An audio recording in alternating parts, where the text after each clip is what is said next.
Hey there, everyone, and welcome to Tales Held Dear. We are very excited to be here. I'm Jacob Wolf Lefton. I'm your host and game master, dungeon master, storyteller. I always get confused about which one of those to use. I think different people have preferences. You're a multi-hyphenate, embrace it. A multi-hyphenate. I embody many different identities. Breaker of chains. Putter on of chains. Queen of the Andals. And the first man. I would love to introduce us. Let's go around starting from here with Hi, Ratan. I'm Ratan, I play Victor. Hey, I'm Tetiana, I play Ruta Laskava. I'm Carl, I play Dale Briscoe. And I'm Marijne and I play Cornelius. I would like to share with you a little announcement, just really at the beginning, before we get into it, just in case you tune out later.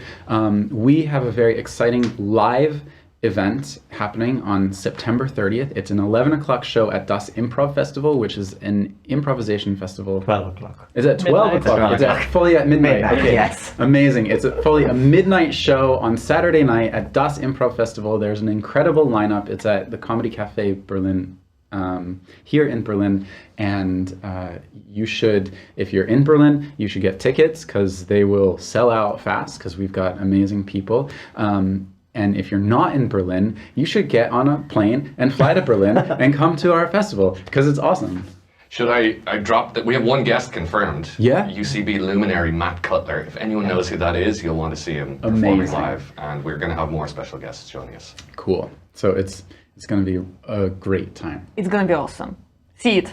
Yeah. So we like to keep this part short and just get right into the action. So I just want to share, we're still in Numenera. It's a very homebrew version of the world. It's by Monty Cook Games, and it's a simple system that uses a D20, and we will continue to explain it to each other and to you as we play. So without further delay, let's dive in. It is chaos at the Respitorium. It is a showdown, almost like the Battle of the Five Armies, in a way. We have our PCs. We have Dale Briscoe, and we have Victor Snaps in the middle of the Respitorium, right by this pyramid, this low pyramid altar with a socket in the middle, and these four bodies of these like plant-based giants laying comatose or something in there, stadium seating, balconies around in this very Baroque styled hall where it's these sort of like Baroque balconies on one side, and then on the other side this curved, almost featureless plane of the other side of the Respitorium, which is a giant spherical building on the side of the mountain that Sildefen is built on. Also in the room, there is Pieri and his children, Emerald and Sapphire. Pieri is the leader of the scientific office that is doing the harvest engine work, that is trying to help manage all of the miasma that comes from the built-up use of magical and like technological items through the ages in this world. And this engine is trying to mitigate it. He's there with a couple of confused scientists because earlier this evening there was an incident where the gravity shut off. Who could have been responsible for that? We don't know. And then additionally, a group of counter-revolutionaries, anti-government assholes have come out of the woodwork. They were planning to do some sort of terrorist work here, and they have taken hostages in the middle of this space. Crowds stand outside, held at bay by police officers and ushers, saying there's been an incident inside, people are wondering. And down on the ground floor in the service entrance, running, Cornelius, Marin, and Ruta Laskava are running up the stairs, chased by a bunch of environmental activists and a herd of wild pigs. Sitting in the middle of the floor in front of Davin Ridley, who is a A man in a dark trench coat with a fedora over his head, scars from the war, some sort of false hand, gold-plated, bleeding smoke of purple and psychic energy crackling out of it as he's reaching toward a stone about almost a meter across. It's a big, round, worked stone. It's a shock stone, and you can tell because it has pieces that look like granite and pieces that look like veins of electricity flickering within it, and somehow the whole thing holds together. And being out in this room, everybody's hair, the whole energy of the entire Respitorium catching this, everybody's hair. Not to mention their mustaches. And their mustaches. Yeah. With every time you move, just little of static through them. That is the scene. And so what we're going to do is we're going to start with an initiative roll. And the way that initiative works in this system, in Numenera, is basically the PCs will roll against the... you're moving my screen. I'm sorry. It's okay. It's no problem. It didn't do anything. We're professionals. We are professionals. The way that the initiative works is that every creature and character has kind of a level, and you, as the players, you roll against those levels, and then you place somewhere within them. So they're not rolling initiative; they just go at specific times. Ridley, Davin Ridley, he is high, and he's at 15. And so the lowest, the pigs, and Pierre, and a couple of the scientists are at 6. And in the middle are a bunch of other people. So I would like everyone to roll your d20. And you could probably honestly spend speed effort if you want to, I would say, add 3. It would lower everybody, but there's like 4 different groups. So I would say... I have initiative advantage. Or like I'm trained in initiative. So add 3 to yours. Okay. Can we roll and then choose to add, or do we gotta make the decision? You gotta make the decision first. And also, for those of you who are real cipher system aficionados, probably I'm doing it slightly wrong, but it works for me. So I'm gonna add 3 as well then. you're gonna add 3. Great. Yeah. So I would reduce this pool by 2. Is that right? Okay. Cool. Yes. So that's plus 3. Oh, I well, you it. knew that. Yeah. Wait, what's your edge? Edge is 1, but also armor. But that's armor, unless right? you don't wear it. Oh, I'm not currently wearing armor. Super. Yeah. Could be bad. But thank you for that. I didn't realize that. So let's find out. 17. 17. So Victor Snaps is.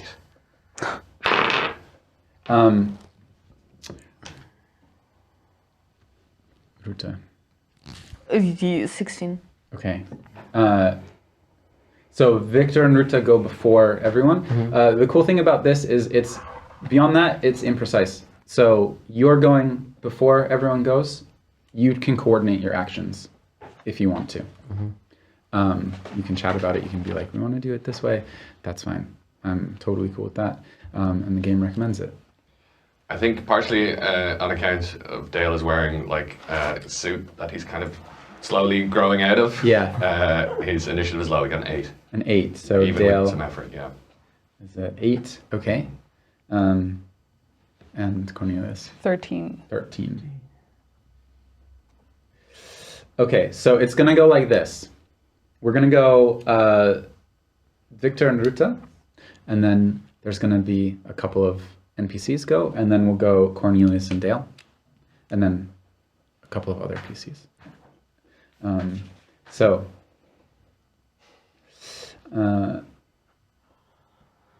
Just writing my little people.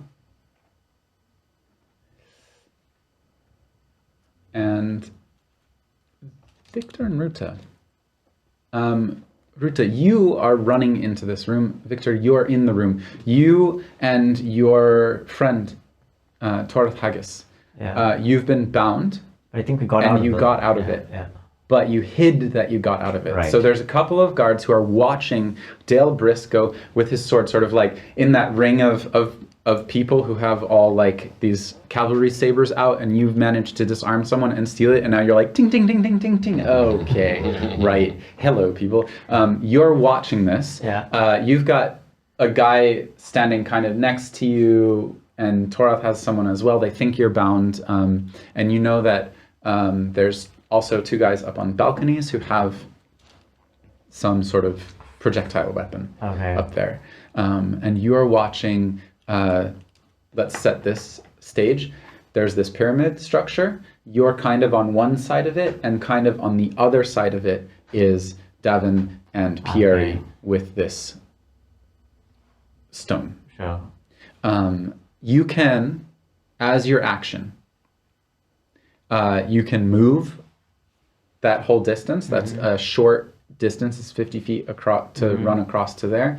You can move within a 10-foot range, or like 10 to 15 feet for free. If you want to do a short movement and do another action, you would have to make a speed check of some sort of difficulty. And then if you wanted to move a long distance, just like get out of the building completely, you would have to make it, that's its own speed task. And but Ruta, you're not near me at this point, right? So like Ruta's entering. You see Ruta past the stone, past the pyramid, past the stone, entering through the sort of service doors. We are on different sides of the stone. And what is how nonchalant are you? How chill are you? As you come in, what is the energy that you're bringing in? As I come in, I'm running on adrenaline. Yeah. I have a task. There is danger, and the top of the list of dangers, I imagine, is an explosion. Yeah.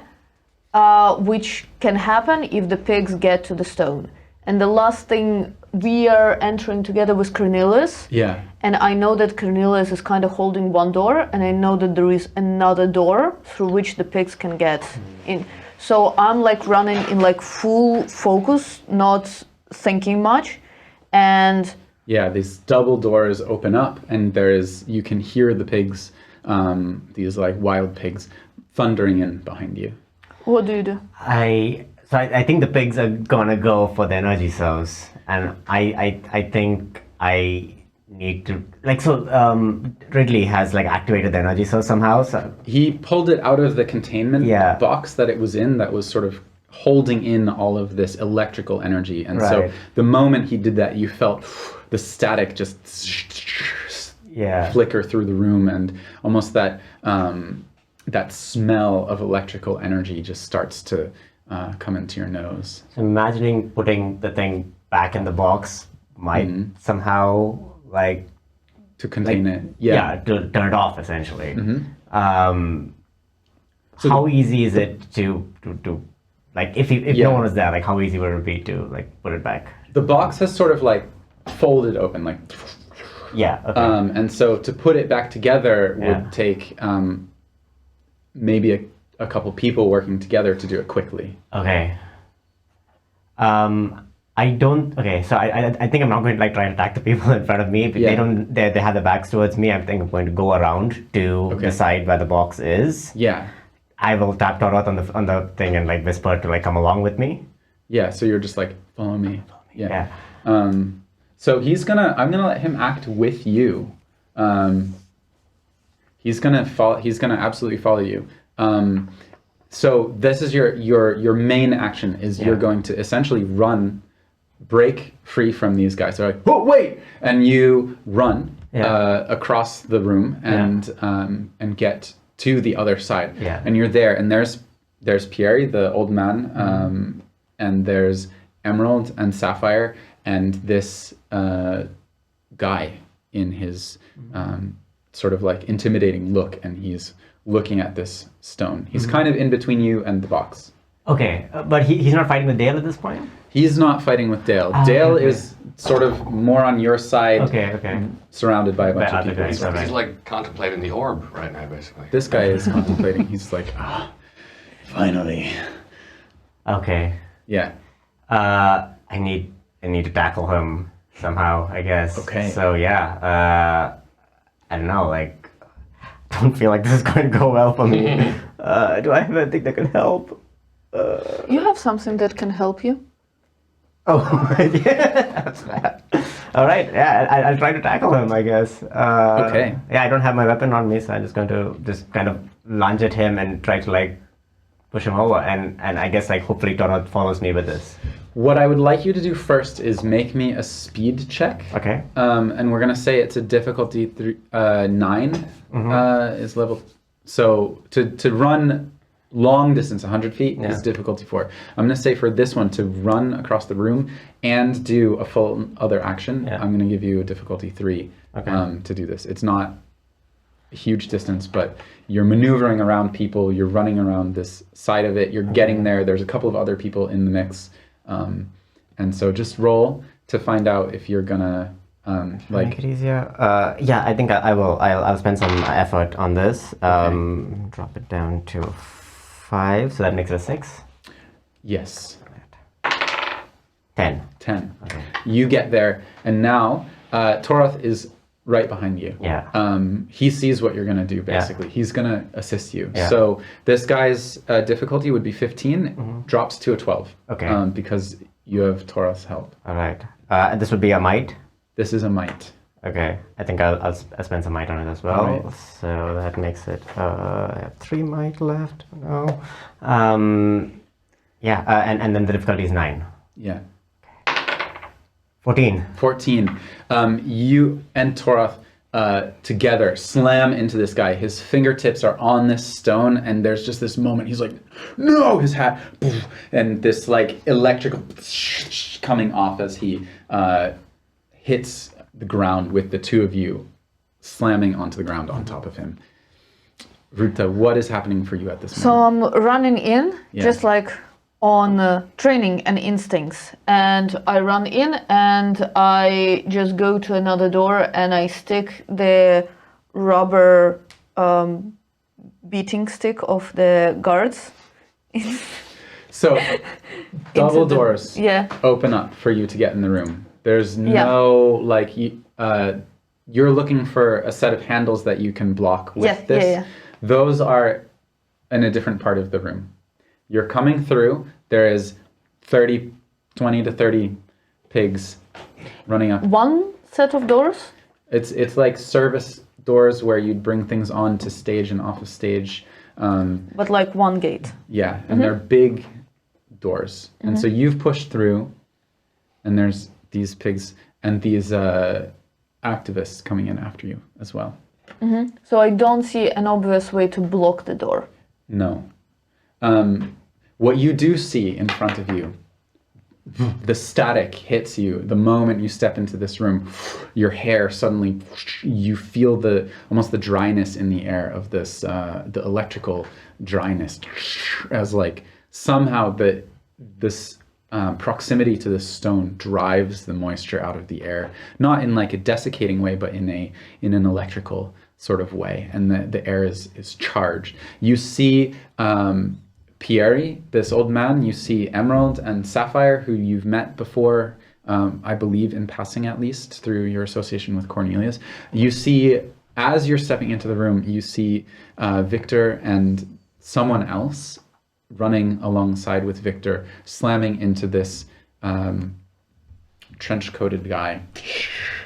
You see swords flashing behind, and Dale kind of bobbing and weaving, trying to get an angle, but totally surrounded. Okay, this is what's happening. So I don't see an obvious way to block the door. I step in to like analyze the situation, Yeah. see what you describe, and then my analysis just gets immediately stopped by seeing Dale being surrounded. And I throw a dagger or shoot a gun, depending on the distance, to whoever poses most danger to Dale. You have a small pistol, One of those like that you'd put in, the a thigh holster or something. Little derringer. Yeah, something like this, right? I'm in invisibility. I step my leg on the railing, pull out, and shoot. Cool. Are you fully invisible right now?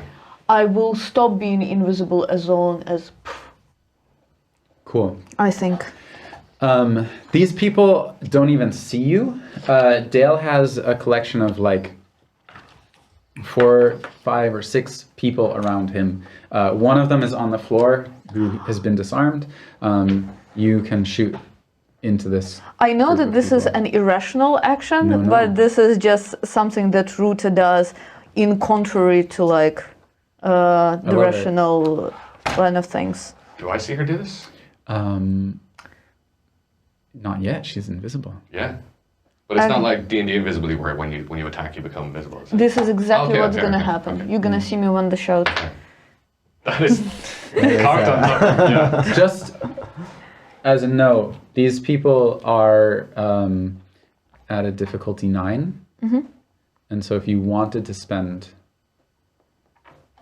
I am not gonna do this yet. Okay. I'm spent XP though. Yeah. To re-roll. Yeah. I hit. There's incredible dice gymnastics happening here. You can't see. That thing got trapped under something and spun on its point. Amazing. Yeah. And the other one it landed on top of a pile of cable. I don't know. So cool. All right, so Dale. So you fire into the backs of these people. I will also say you can spend effort to reduce the difficulty or add 3 damage. I add damage. So you're gonna spend the effort to add 3 damage. This is speed? Yeah, for a ranged weapon. Oh my god, this is my whole speed? So Ruta instantly, as described, comes out, you step in, nobody sees you, nobody's aware of you. Some people are like, oh, the doors are opening, there's Cornelius, something is happening, because you're also visible and you're very present.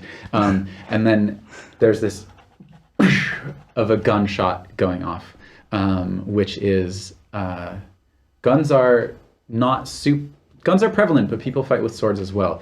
Every gun and the ammunition for it is custom made because it's all found objects and energy sources put together and this and that. And there's mechanization, but there's no mass production in this world. And so this gunshot coming in here and echoing throughout this enormous space, it changes the tenor of the battle that's going on. A person in front of you stumbles to their knees and falls down. They're wearing dark clothes. You don't know why, but you look up and you see Ruta. I was from invisibility. Do you count them surprised? I would count them surprised, yeah. Well, that's 2 additional damage. So 4 damage as usual, 2 from surprise, and whatever I 3. spent all my edge on. Yeah, that's enough to, in one shot, just kill this guy. He stumbles, falls in front of you in the middle of this. It's unclear in the heat of combat what's happened to him, but then you see haze of gunpowder, crackle of etheric energy from the energy from this bullet, sort of like what kind of residue comes from your weapon? A little bit of smoke. I don't. Smoke? Yeah. Any color?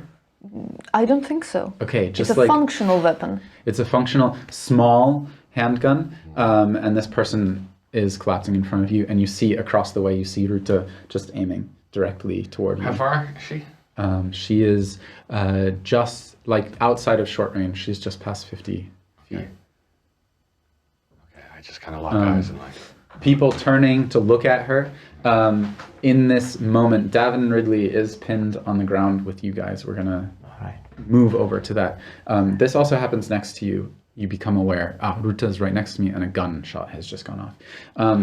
Davin Ridley is going to grab you and he's making an attack on you.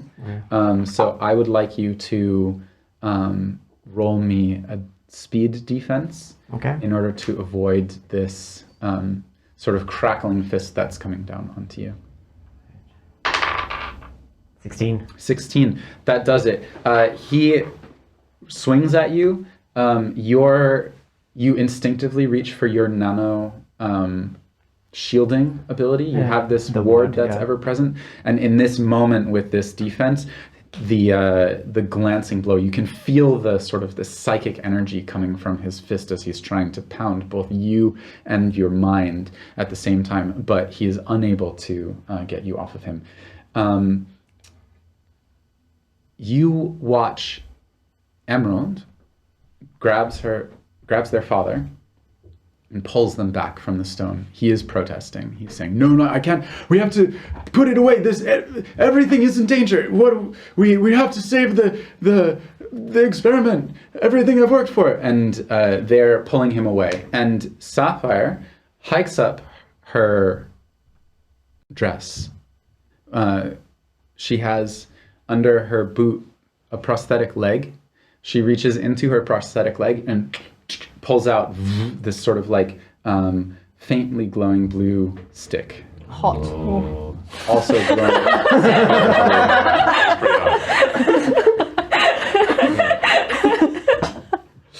And she turns to face one of the other people with a sword near her, engages him, and very quickly is overpowering him. Cornelius and Dale. I mean, you go first, don't you? Do I go first? Well, you got a 10, I got an 8. Oh, okay, cool. But we can work together as well, can't we? Yeah. Okay. So, just to be clear, the double doors, they're not easy to close. I just leave that be, right? You can spend your action trying to close them if you want. There's a number of pigs and also people behind them who I don't know what's going to happen. I feel like the pigs, as much as I want to prove the pigs are real, Yeah. I think I might try and close the doors at least, Okay. because I think it's not going to help the situation to have 20 to 30 pigs. Are you holding the door? That's what my plan is. I'm strong, I'm big, I'm just going to hold the door. Okay. Can I just put in a tiny little banter interlude? Okay. Do you know the 20 to 30 wild hogs Yes. meme? Okay. As I was saying that, I realized what I was referencing. Every single time I say it, I'm like, this wasn't intentional, but I'm in the 20 to 30 wild hogs. Do you know it? I don't. Okay, That the meme. 20 to 30 wild hogs meme is in tragedy, of course. In the United States, there's a problem with people shooting folks, and there's an argument about gun control, and like maybe people shouldn't own AR-15s and assault rifles. And then somebody posted online like, well, when you're you're living in your rural community and like your family is out in the yard and 20 to 30 wild hogs come running through the yard, how are you going to help them? And it just became this. That's actually Cornelius. That's That's him. perfect. So Cornelius. This is a big task. This is, you have to move fast. Mm-hmm. You have to move swiftly. This is, I'm going to say, yeah? I have the quicker than most ability. Now, I did not write down what that means. Making me open up. I have the other ones written down, but Okay. not quicker than I'm gonna- most. But I feel like that's useful. I'm going to open it up, but I'm going to keep talking Yeah, here. go for it. This is, because there are a lot of them, this task, the target number is starts over 20. Okay. Okay? Okay. It's not impossible. No. It is, we're going to say it is formidable, which means that the target number is 21. So no Okay. normal person... no, you know what? It's heroic. No normal person exerting themselves could stop this herd of pigs. But Cornelius is not necessarily a normal person. Let's look at this, what's it called? What is this heroic? skill? Is heroic 20? Heroic would be 24. Yeah, and you couldn't get out of it without. But maybe that's too much. Maybe because I want you to have a chance. I want you to be able to roll well. So let's see. What does it come from? Do you know what the speed one comes from? What's it called? No, because Quicker that would than be most? really helpful if I did, wouldn't it? I just have, it just says quicker than most. Quicker than most. I'm pretty sure it's the it's not the original, it's the expansion. Oh, okay. A glaive ability. I should have written them all down. I meant to go write them all down. I have Fleet of Foot here, in which you can move a short distance as part of another action. Doom, doom, doom, doom, doom, doom. Thanks everyone who's watching for holding with us, because this game is cool, but also there's a lot going on. Maybe in the meantime, someone can answer my question over here about what if I use my action to take a rest, what does that confer? What advantage does that confer? You roll 1d6 plus your recovery. 1d6, and I add that to any one of my pools, or can I split it? I think you split it, right? Yeah, you can split it. Okay. And can I re-roll that d6 with XP if I want to, or is that only for d20 rolls? Sure. Okay. Why not? Okay.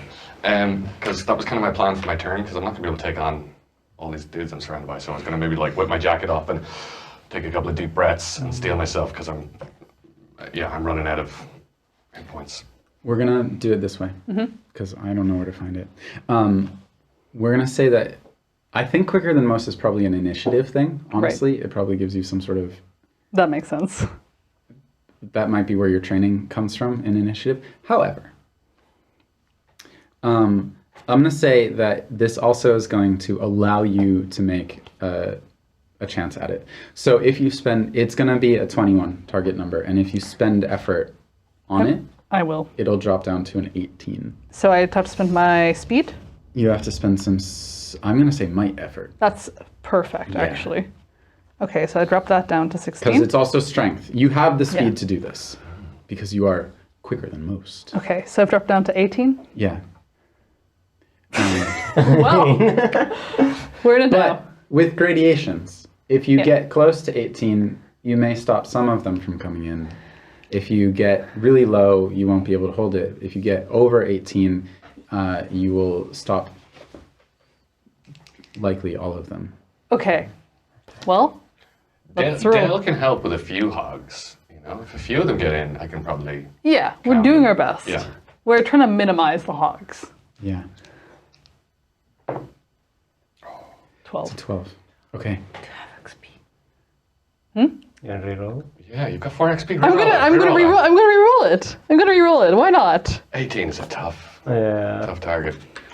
But not impossible. It's not impossible. All right, dice gods. Look down and smile upon me. 20! All right. Come on! Yeah! Just heels into the stone.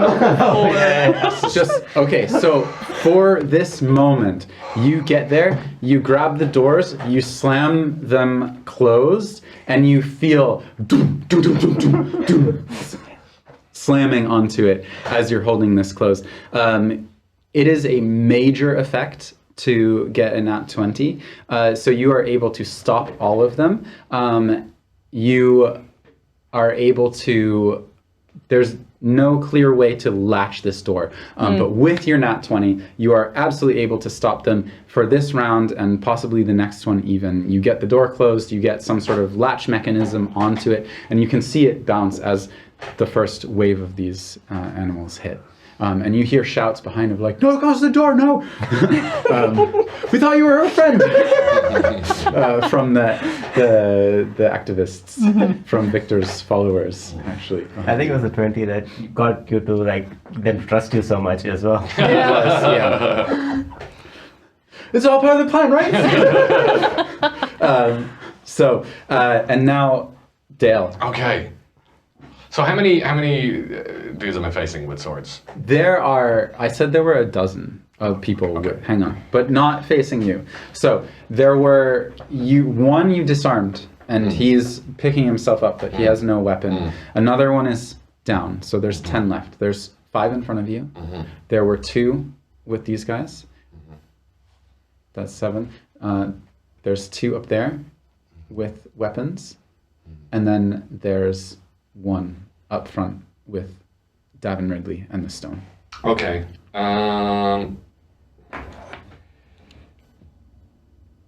And the stone is on a level above us, right? The stone is on your level. Oh, it's on my level. Yeah. It's through all those guys. Oh, yeah. And Okay. you see Davin get tackled by Victor. You see Cornelius come in. You see Ruta with her gun and this slight haze. Yeah. Feels like the tide is turning a little bit. I've just seen one of my adversaries collapse dead in front of me. The big problem has been at least temporarily solved. Yeah. What I want to do is grab the dude who's picking himself, who I disarmed in a chokehold, and like hold him hostage, sword to his neck. I think that's my best option. Okay. Yeah. Make me a might roll to do that. I have some His XP. difficulty would be 9. 9. Oh. I'm gonna reroll that with XP. We can't stand to fail here. 17. 17. You got him. Boom. Minor effect. He wets himself. He fully gives up. Like he's like, ah, shit. Like he panics. He doesn't try to struggle against you. Smart. Stay back. So minor effects. Major effects are like you can also knock people down, disarm, stun, or impair. For minor effects, to increase the difficulty, you can ignore armor, strike specific body parts, knock them back, move past them, or distract them. So if you want to like be like, I want to distract this person but not hurt them, it'll increase the difficulty by 1 step, but it'll be the same as a minor effect The difficulty of what? of the roll. So it'll go from like, if you were like, I want this guy stunned to hurt him, to like knock him in his head so that he's stunned and can't really function anymore, it would increase your difficulty. But you just grab him. Yeah. And you roll well. Yeah. And so he's not fighting. Is there any way I could exchange that roll for recovery? What do you mean? Like I would like to recover as well, but I can't. That's another. That's an isn't it? action. Yeah. If you'd like to do that instead, you can. Instead of what I've just done. Yeah, but it is 1 action. I'll stick with the plan. While I'm at it, yeah, I'm now in a position where I'm, a little calmer, can assess the situation. I have the skill of sensing danger. Is there anything I can learn by just scanning the room and assessing what's the most? Yeah, I just want to, if I can, take a moment to take stock because I don't know. I don't have a next move planned.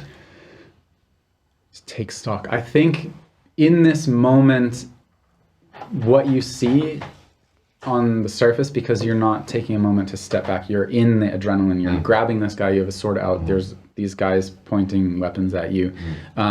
You see Cornelius slam the door and hear something banging against it. You can feel this static in the air, but to really get an actual sense of what are the factors, the pins on that board that are the most dangerous, you would need to take just like a moment to assess. So I'm going to say in this moment when you've grabbed this guy, kind of hard to do that. Yeah, all good. What you see is clear. You hear the pigs. You know exactly what they are. How riled up do they seem? Oh, this is one of the biggest sources of energy that Okay. exists in this town. It's being used to power a major artifact, and these creatures look for this as a source of food or energy. Okay, I'll shout back. Make sure you keep that door good and tight closed, Cornelius. Best you can. And Pigs is awful riled up. I'm trying. All right, that's my turn.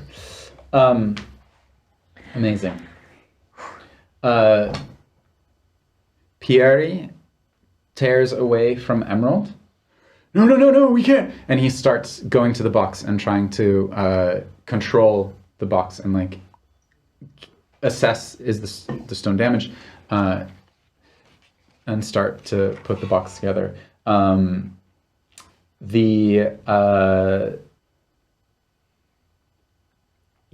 There's the people on Dale. There's a group of them. I'm going to ask you to make a difficulty 15 speed roll for defense.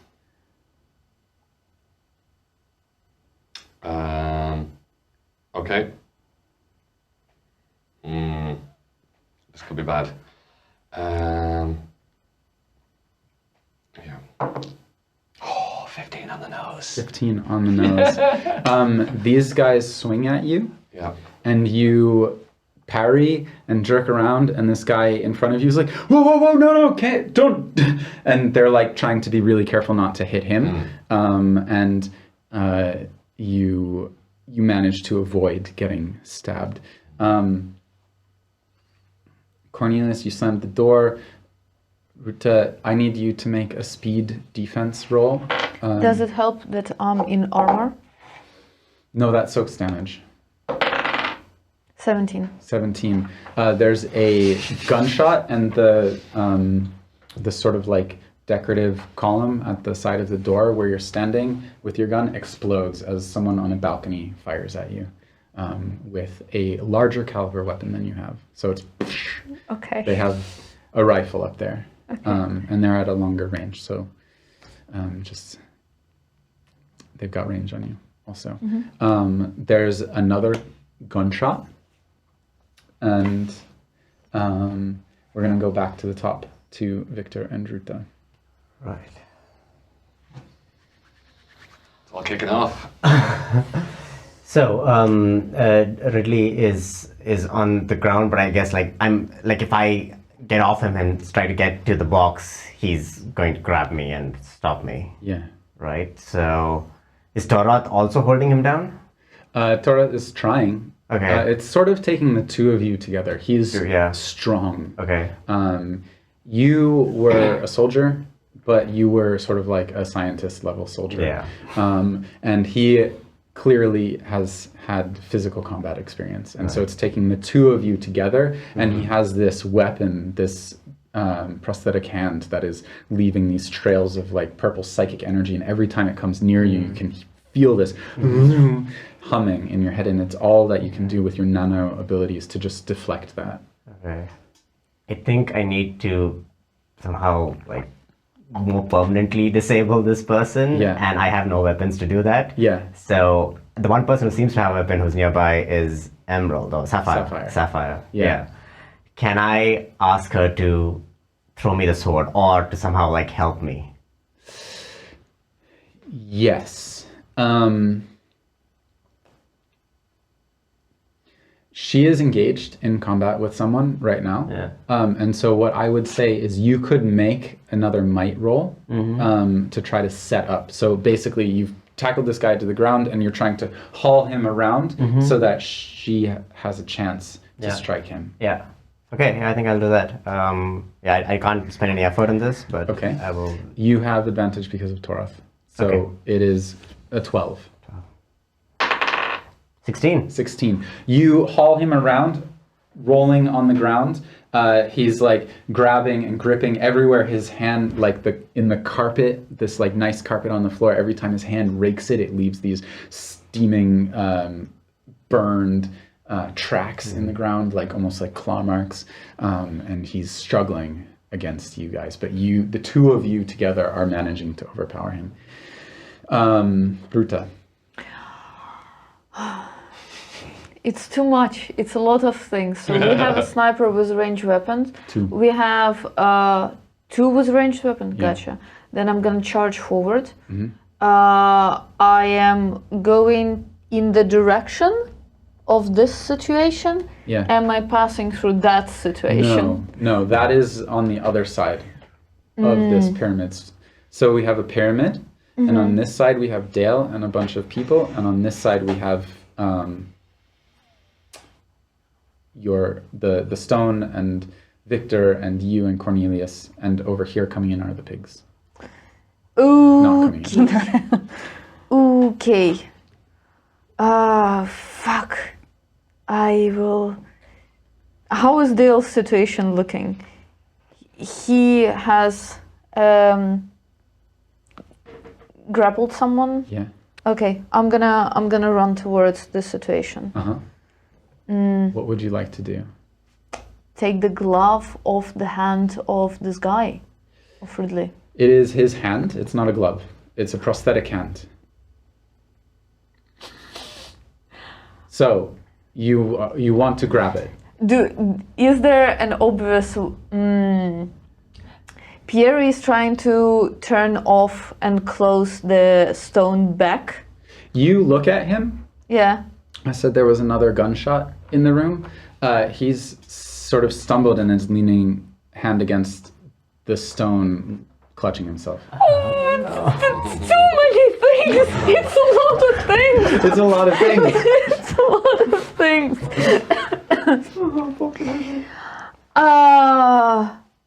Goodness. So someone is shooting at people. Yeah. That's bad. I'm gonna shoot at someone who's shooting at people. Cool.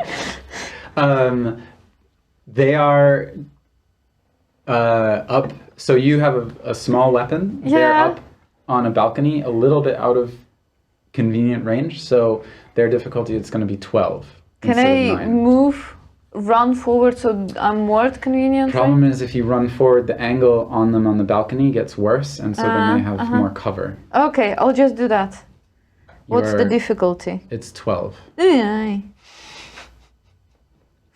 And there are 2 of them. Fuck. Yeah.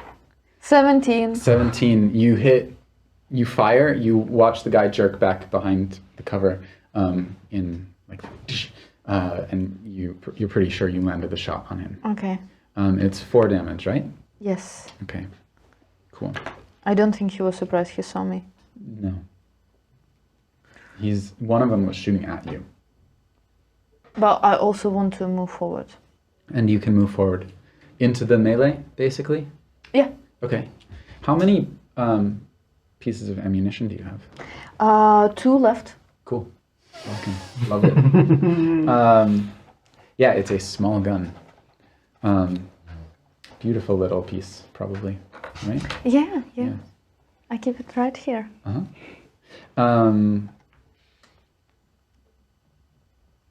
Cool. Davin Ridley is going to, with his hand, pound the ground. I would like Victor and Ruta, those are the only PCs in the immediate area. I would like you to make intellect defense rolls. Okay. 11. Okay. Oh, the difficulty is 15 on this one. Intellect, that's not... Difficulty is 15. Doesn't Yeah, sound good. sorry. You can spend effort on it. Okay. I yeah, will I think I psychic will. damage Yeah, here. definitely I that's should not have help said, yeah. around. 12 Small now. damage. 18. I don't think I 18, can take damage. cool. Yeah. So wait, this is even with I can't use ward now, right? Like, Ward gives you +1 armor. yeah. And I would say that it's going to probably give you some armor on this as well. Okay. But this is like an area effect blast. Yeah. So well, okay. So I'll spend intellect to Yeah. reduce this. So that's 7. So then it's 12. Oh, please. Oh, 4. Okay, 4. So you're going to take 5 intellect damage 5 intellect. as this wave of psychic energy just burns through. 4, sorry, because of your ward. Oh yeah. It Okay. soaks. Yeah. I'm going to let it soak Okay, some of that's this. how that works, right? Yeah. But you feel just the psychic energy like burning through you. It's almost like eating wasabi the wrong way. It like starts in your sinuses and just like burns across your head, and you stumble and fall off of him. And Torath as well, clutching his head. You watch basically everyone around you are able to shake it and like resist it and stay on your feet, but everybody else around stumbles. Emerald, Pierre, who's sort of like leaning against this, clutching himself, it hits him in the back and like slams him against this stone. And Sapphire as well puts up this bar and seems to like resist some of it, but not all of it. And she stumbles back, clutching her temple. Emerald, in this moment, sees their father crumple and shouts, "No! Papa!" and runs to his side. Sapphire stumbles and with this sort of glowing baton steps up and finishes to dispatch the other sword wielder who was up there. Cornelius and Dale. Okay, so the door is latched now, right? It's closed for now. It's closed.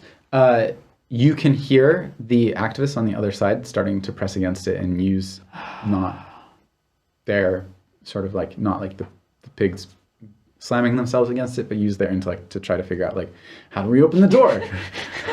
This was our plan, was to get them in. And There's no like latch on this side or anything, is there? it's closed enough that the pigs can't open it themselves, but you can hear like people are starting to grab the handles. You can hear the sounds of intellect. Hang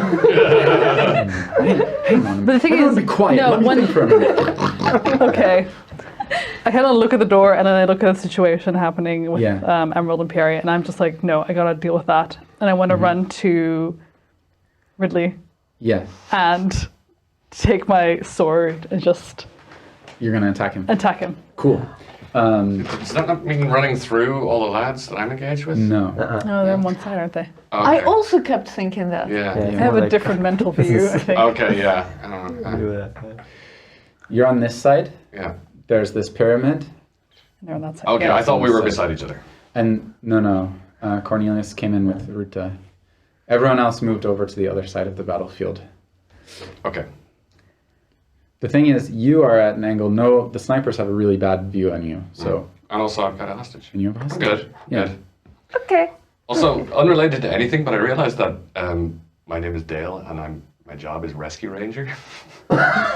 I don't know how I realized that just now, but So good. Oh, you should have named your little companion Chip. too late. He's a squirrel. He's a squirrel. He's a squinkle. Squinkle. Basically, yeah. Kind great. of a squirrel. Yeah. Anyway, Cornelius, you abandon the door. Yeah? Yes, I'm abandoning the door. You're abandoning the door. What you did held off absolute disaster for a moment, right? You're not 20. You're not you still 20. got that door. Oh, fuck. Your nat 20 made a huge impact in the early parts of this. But you are running forward. Yeah. Yeah?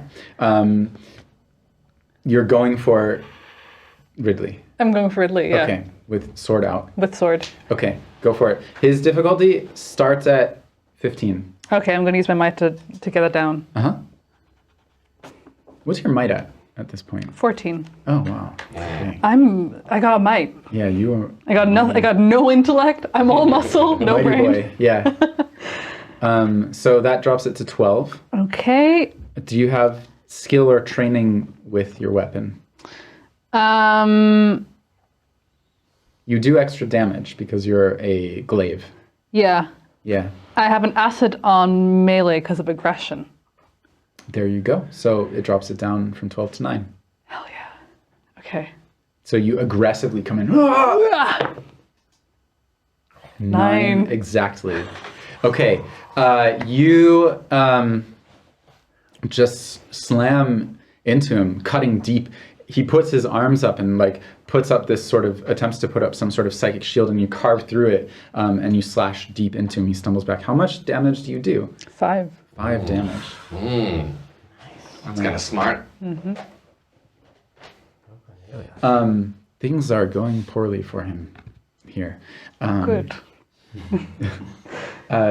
Dale. I'm low on hit points. I mean, like if I get hit, is it my might that gets affected? Because that is my highest. I'm on a 9 might. I don't know. Yeah. Should I take a rest? Like I'm not going to be able to slash through anyone. I'm just kind of in a defensive position. You're holding a group of guys from joining the melee on the other side. Yeah. Okay, so I'm going to take this moment to just like, take a few deep breaths. Yeah. And I'm going to roll a recovery roll.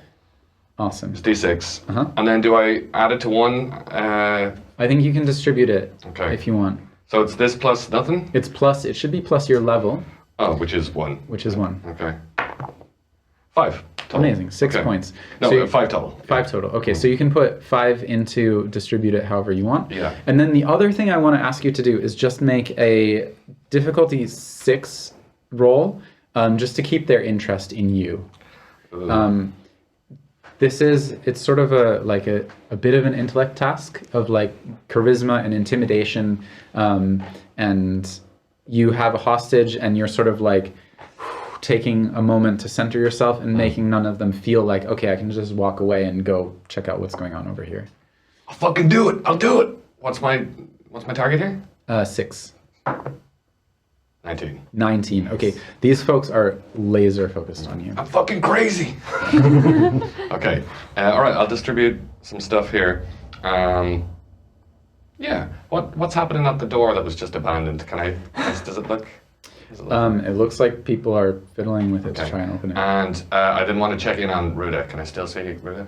Ruta is shooting up at something above your head. Okay. She's got this. She's got this. I hope. Okay. That's me. Thank you.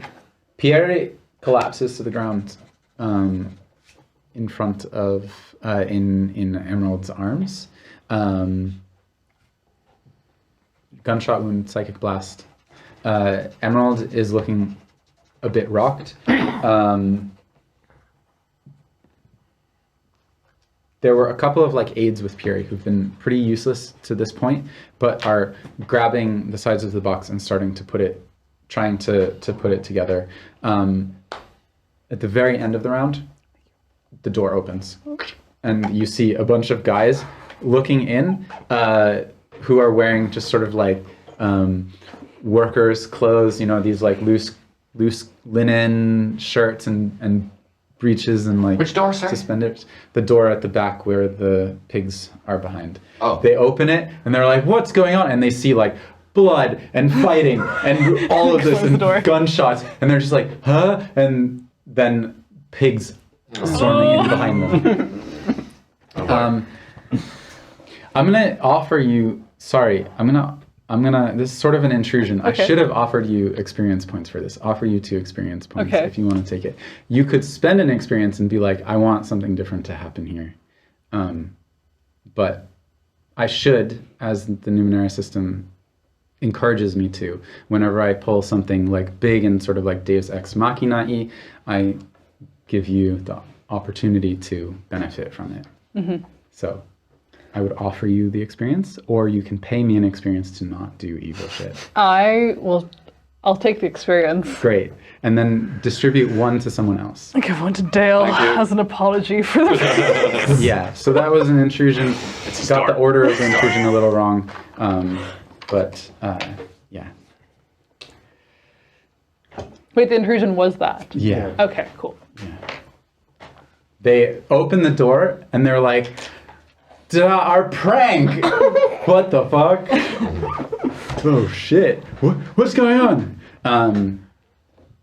And then they're like, as these pigs start to push past them and like almost knock them off balance. Right. So there is a race now between these scientists who are trying to close the box and these pigs who are sprinting for that delicious energy. How many? 20 to 30? 20 to 30. 20 to 30 wild hogs. Okay. A lot. And all I've got is a psychic hand, like... You gotta look after your family. You gotta protect your right? family. Yeah. Okay. Top of the round, Victor and Ruta. Okay. So like there are people trying to close the box. I think that's the only hole. There's no doors left. So it's. I'm wondering if I can use healing touch on Pierre because he seemed to be doing that, and I want to like get more hands on that box. You can use healing touch on Okay. Fury. And I think it's also going to get the sisters back on my side and like relieve them from that concern. Okay, so that requires one intellect, and I restore 1d6 points, I guess. Yeah, and you have intellect edge, which means it actually doesn't do anything.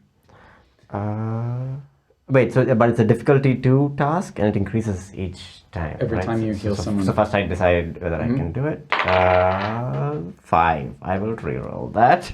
No, it's a difficulty 2. level 2, Oh, right? Which Yeah. means is a 6. 6. Yeah. Mm-hmm. So that's 19. 19. Okay. Hands on. What is it like when you heal someone? So I I think, so I've had this accident happen that's like caused holes in my bones that are filled with this other dimensional sort of energy. Yeah. Like those start to pulse slowly, and I can feel pain in my body. Is it visible through your skin? It is, yeah. There's glowing. Yeah, like little glowing extrusions from my skin. I'm a skinny guy as well, so it's coming out, and it feels like a pain, and I'm kind of like resisting it, and then it leaves my body and enters the person that I'm directing it towards. Yeah. Respirium. And this warm glow under your hands. Roll your die. 6. That's 6. amazing. Like he's in bad shape, but he's not. You can feel with your nano abilities to assess his body, like he's not dead. He's just very badly wounded, but holding on with that. Ruta. So, Cornelius is right now in active sparring with Devin Ridley. Yeah? Yes. So this is kind of being handled. Yeah. I'm gonna help the box assembly. Okay. I'm gonna look at it with my clever eyes Yeah. and be like, just like the priorities change every millisecond. Yeah. And I'm gonna help that. Okay.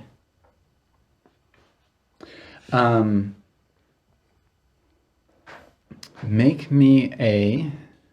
This is something that you don't know how it works. It would be challenging. It would be a difficulty 15, but there's people working on it, so it's a difficulty 12 task right now. It is, you can choose might or intellect. Are you lending your strength, or are you lending Intellect. your intellect onto like, okay, what's the fastest way to put this back together? And if my action allows it, I would like to also scream something. Yeah. You But can- first I'll roll. That's a 10. 10. So I don't figure it out, but I do scream to the guys who are shooting at us. We're all gonna explode. This has to be shut. Is there anything to be said for maybe an XP reroll on this one? Seems important. oh no! Don't listen to me. It's not closing. Something, just the pieces aren't going back together again, or the box wasn't meant to come apart this way, or... It's like when you're trying to close a box and have each flap on top of one and below one to nicely, and it's just so annoying. It's just not, or one of those paper origami boxes, and you're like, how the fuck, this doesn't... And it's like one side falls open when you get the other side up, and I mean, this is a ball of stone like yay big, like an atlas stone, one of those things that the strongmen lift, and then the box itself has thick padding that's shaped to hold it in position, because it has some sort of like, you can feel as you get close to it the volatility and the energy coming off of it. Every time you move your hand over it, these like static charges touch your hand, and it's like one of those science experiments with the globe like catching your hand, and it tickles and like almost burns and as you're near it, but it is not going back together. Davin Ridley is going to take an attack on you. Please make me a speed defense roll. What's the target? The target is 15. I have a hinder on speed defense. Cool. Target is 18. Okay, I'm going to use some of my pool. Yeah. Drop it back down to a 15. Okay. Hold on, if I have an edge and a cost, does that just even out to 3? I guess so. Yeah. Because you have armor, right? Yeah. Oh. Okay, fail. he I'll just comes fail. in under your guard, and with his fist, he slams you hard in the gut. It would be 5 damage. You have 1 armor. Yeah. So it's 4. I have 2 armor. You have 2 armor. Yeah. Okay, so 3. You take 3 might. I'm fine. You kind of like take Oh wait, hold that, on. That's not how that math shrug it works. off. He meets your gaze and realizes this isn't working so well. I mean, with the mustache, you're like exactly like Henry Cavill in the Mission Impossible movie. You're doing like, you know, like cocking your arms. Yeah. You know, The Emerald pulls their father away with like getting him away. He's still not really conscious, but just pulling him away. Sapphire steps in to assist with Davin Ridley. Alone, Davin would overpower Sapphire, but next to Cornelius, the two of you against him, it's sort of like that, you know, that, I hate to draw this comparison. Star Wars Episode 1, Darth Maul versus Qui-Gon and Obi-Wan. Like, evenly matched somehow, like, That's a great fight. It's a Whatever great about the movie, that's a good fight. Yeah. So it's sort of the two of you against this one guy, Sapphire next to you with that baton. Cornelius, it is your turn, and Dale as well. So, if I were to attach a density nodule to my sword, Yes. would that be my full action? What does it say on there? It says a crystal nodule affixed to melee weapon. No, I'll just let you do it. Okay, I'm going to do that then. So you use it. I'll take the card because when you're done with it, Yes, it adds damage, right? it adds damage, exactly. Yeah. So I want to do exactly what I did last time. I want to take my sword, I want to hit Ridley for it, and I want to use my might pool and my aggression. Can you roll me a d6? 2. Okay. It will inflict an additional 2 points of damage. Okay. So you're at +2, +1, plus. Your target is 12 Yeah. because of your aggression, and you're at +2, and you're using your edge for damage or your effort for damage or For the attack. for the attack. So you drop it to 9. Yeah. And you're at +3 damage, and your weapon, which is 4. So you're at 7 damage. Yeah. Okay. I'm going to re-roll that. Yeah. 20. All right. Second nat 20 of the day. Yeah.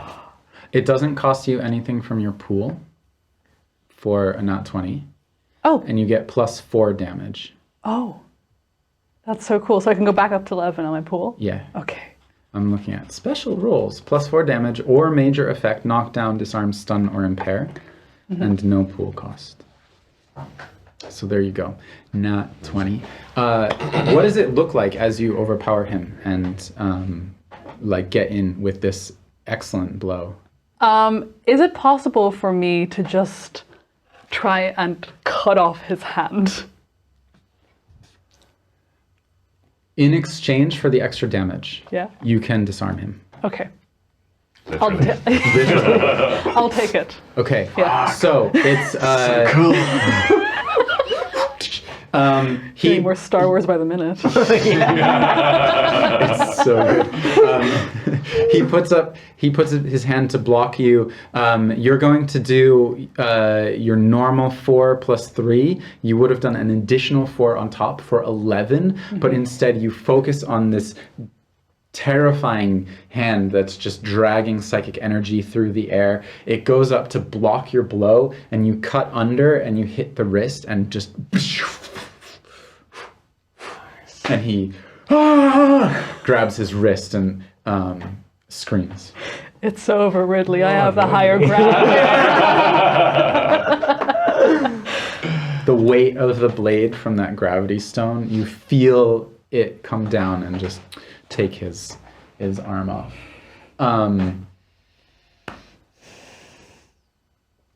Ruta, I would like you to make a speed defense roll against a target of 9. I failed that. Okay, you take Sorry, math. You take 6 might damage from a bullet slamming into Oh you. shit. Do I have a turn coming up? Oh, sorry. Yeah. I preempt that. No. Yeah. Did I see this happening? Is it? Have I don't really have line of sight on that scuffle, do I? Yeah, you see it, but past the crowd that's in front of you who's menacing. Okay, so I have very little to go on right now. So I'm bad at I'm no charm, persuasion, etiquette, or deception, right? But what I do have is I'm a pretty burly dude. I've got a guy with a sword to his neck. Yeah. And I know all about pigs. So what I want to do is try and convince these guys to stand down, or you want your friend back. So I'm like, okay, listen, fellas. Sorry. All right, now listen up, fellas. I don't know if it's worth your buddy down right here, but I don't know if you noticed that herd of 20 to 30 wild hogs that just came in. Now they're getting awful riled up by this what's the name of the stone? By the shock stone. I don't know exactly what you got planned here, but if those pigs get to that shock stone, we're all in for a whole heck of trouble. I personally do not want to find out what it feels like to have the sinew and muscle torn off my bone in slow motion. So I would suggest y'all make other plans. It's like an intimidation roll. Yeah. I'm trying to think of. They're kind of together, so they would have make it a target of. They're quite hostile to you at the moment. They don't know what's going on behind them. Yeah. Pigs sounds wild. I guess they hear them coming in, but the difficulty is going to start at 12. It's a intellect It would task. be a weird lie, but I get it. And they're hardly gonna fall for the whole look behind you. Your boss is in trouble. It's a 12 target. I mean, it's one of those you're like, oh fuck, Yeah. 12 target intellect task. Yeah, I'm just gonna go for it flat because 17. 17. They start to check. They're like, huh? What do you mean? What the fuck does he mean? They look behind. They're like, oh shit. They watch the hand come flying off. It is, they seem to be rattled, like they're unsure exactly what to do.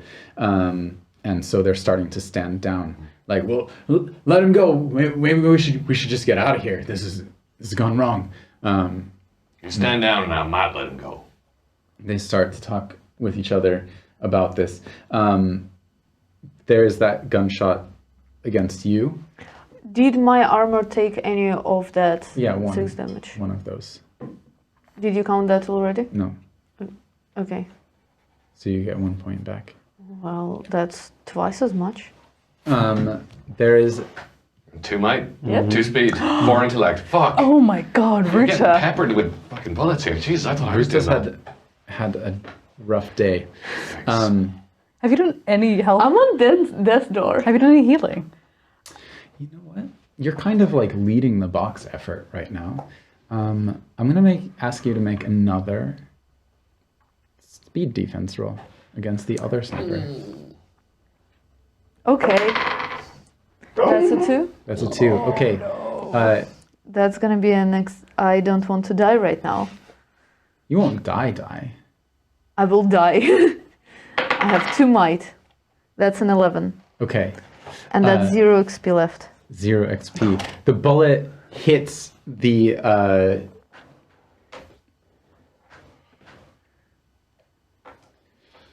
doesn't hit you. I'm gonna offer you a GM intrusion. But you are out of XP to refuse it. Oh my god. Beautiful. Then I tell guess me what anyone else happens. could spend if they wanted to be like, And you decide. I'll spend an XP. Well, do you want that? Yeah. Or Tell me. what's the about intrusion? Do we learn the intrusion? No, you only know it if you. I mean, I will take it. I think it's better if okay. Ruta doesn't die. yeah, but I think it might be Someone else. more interesting if this thing happens. Yeah, that's right. okay. And I'm too far away to affect anything, really, aren't I? Realistically. It's meta game stuff. Yeah. Okay. You take 2 so XP and I- distribute them. I take how many? 2? You take and give one to someone else. Wait, you take 2 XP when you take I give nutrition. 2. Oh, yeah. And then they have Monte Cook Games has a system of cards, and I would hand you 2 XP cards, and then you'd give one to someone else. Right. I'll take 1 and I'll give 1 to Cornelius. Okay. So one makes bullet hits me, I bend, as there Yeah. is like red spots spreading on my clothing, and that Yeah. bend prevents me from another bullet. What Which happens? goes directly into the stone, and this actual lightning bolt jets across the room, cutting through the pyramid, the device that these like 4 bodies are laying on, leaving a burning, flaming mark cutting across the room. And the stone has sort of like lost a bit of its integrity and is starting to arc from this bullet smacking it.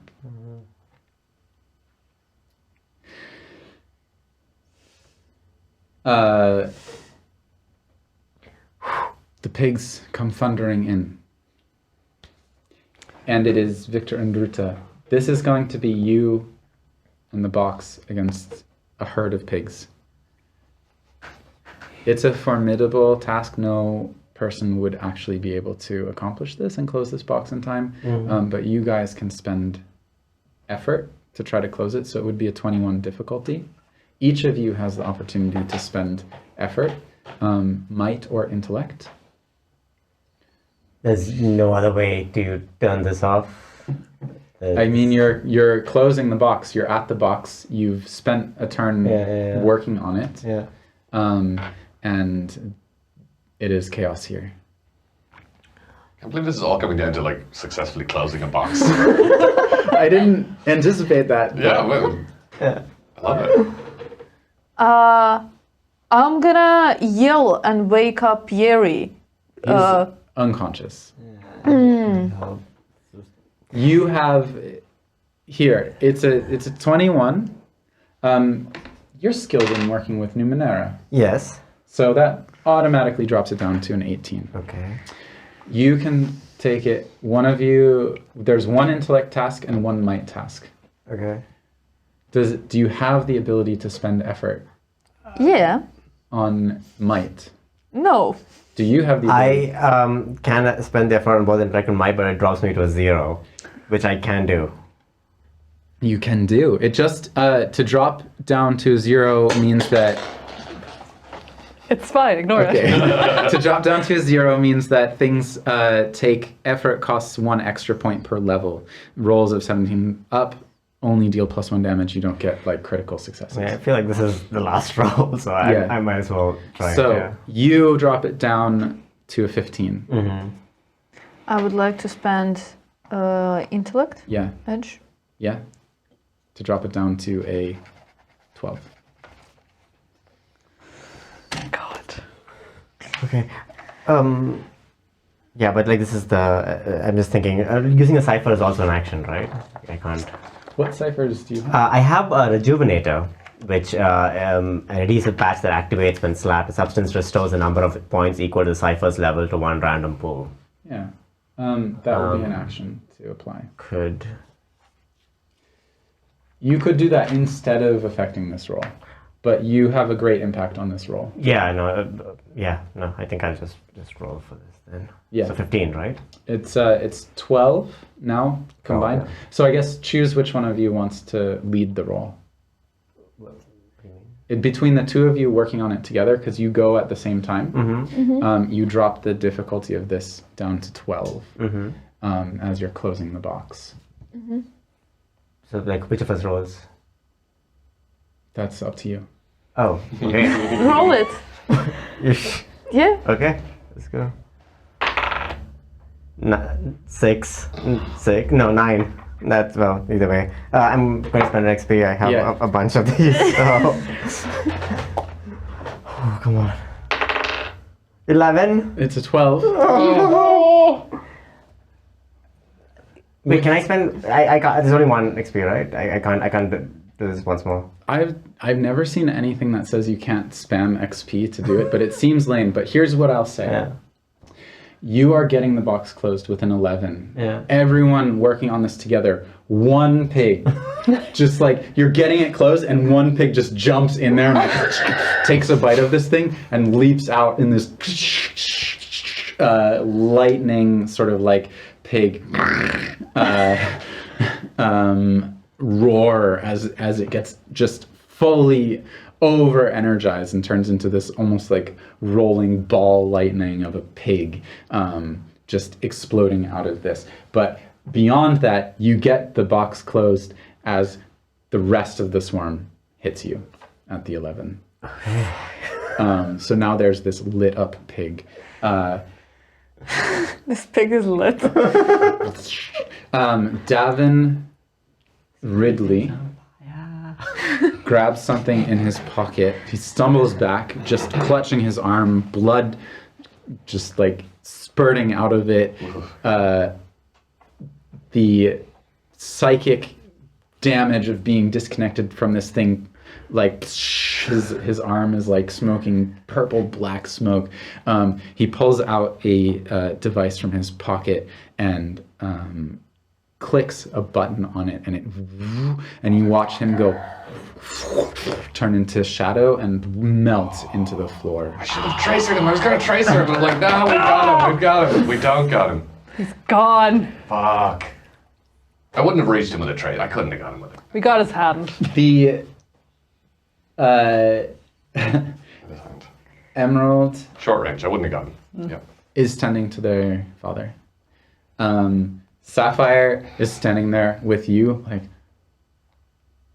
what the fuck happened? Where did he go? This one pig that's lit up, ball lightning across the center of the pyramid, just like through these bodies. This is ongoing at the moment. Hits the like socket, like jumps out of the socket, leaving these trails of energy. Fully, the intensity of the energy that it consumed. You watch this bright light disintegrate. Lightning is sparking all across this apparatus. The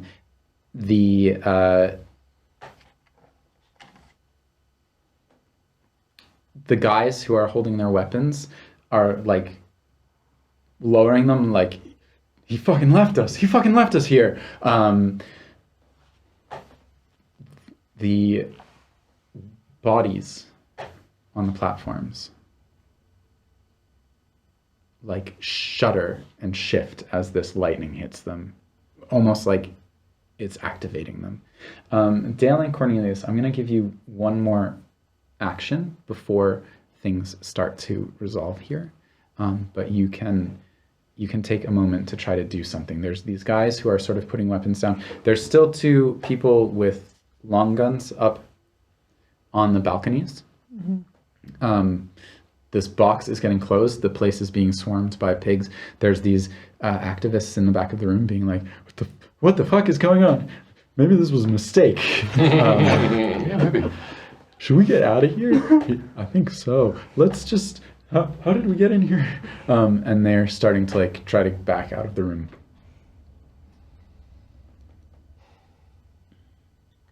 I'm keeping my hostage. You're keeping your hostage? Yeah, fucking right I am. I can't aim. I can't really do anything about people on the balcony. I want to hold my action then. I can't really do anything. Yeah. I'm just gonna bark at my assailants. Get the fuck out of here if you want to survive. Okay. Yeah. Run. They turn and run. Make me a difficulty 9 or difficulty 6 roll just to see how intimidating you are. Not 20. Not 20. They fucking. Yep, whatever you say. Throw their weapons down and just Nice. bolt. Nice. You hear up in the balcony like, oh fuck, let's get out of here. And you hear the weapons being pulled away and then leaving. Is there anything you want to do in this moment? I want to turn to Emerald and Pierre and assess the situation there, see if I can help in any way. Yeah. Pierre is grievously injured. And as you get there, you become aware of one of these green giant bodies stepping up and moving. There's still traces of lightning sparking through it. The other ones kind of like shuddered and sort of curled up like plants, almost withering in real time as this lightning hit their bodies uncontrolled, and they kind of like curl and smoke as this pig leaps around the room and disintegrates. The other ones, the box is closed, they sort of like calm down. There's nothing to smell anymore, as it contains this now quite damaged stone inside, almost like a bomb. You can feel it with your nano abilities, Victor, almost like this thing is now more volatile. It could be, instead of a usable energy source, if not handled, it's a bomb now. Yeah. Like, it's best to leave it. And some of the other people around realize this as well, these like assistants, and they're like, okay, what do we do? Like, don't move it. This thing, one eye sort of like opening, but it's not an eye. It opens like a flower blooming, sort of like pink and yellow and orange petals opening up to a little, could be an iris, could be like the stamen and pistil from a flower where a bee would land and collect pollen, and emerges as it sort of like looks around the room.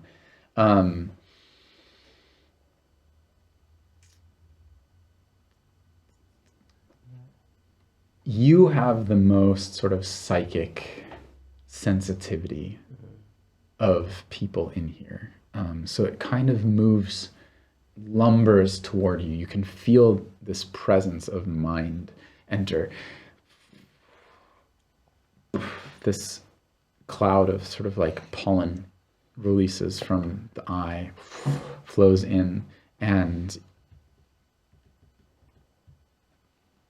there's sort of a moment of vision that comes into your minds. You see forests. You see trees bigger than any tree you've ever seen. The land itself is alive.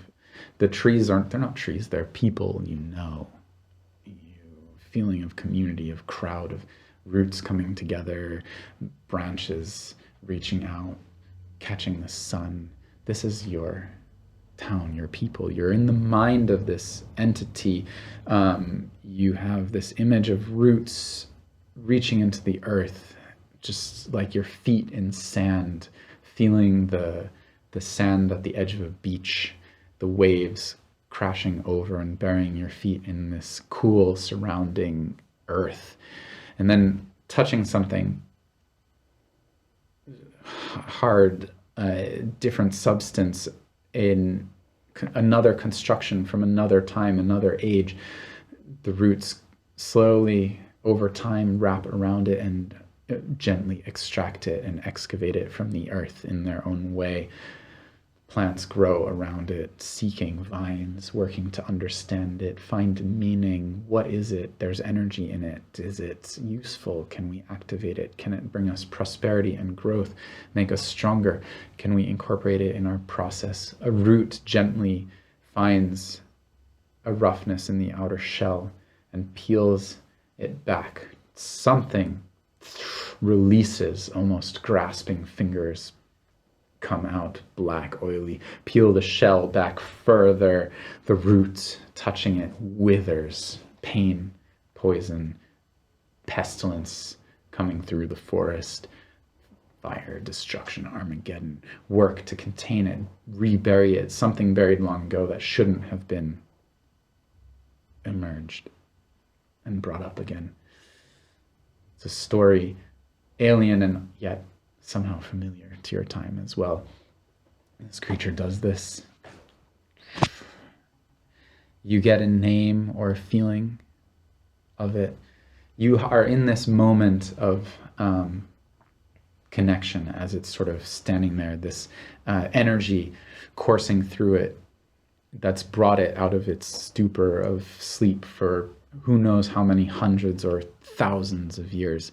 You have a moment where you feel this comes in and your mind is there. And there's an opening for you to ask or say or anything.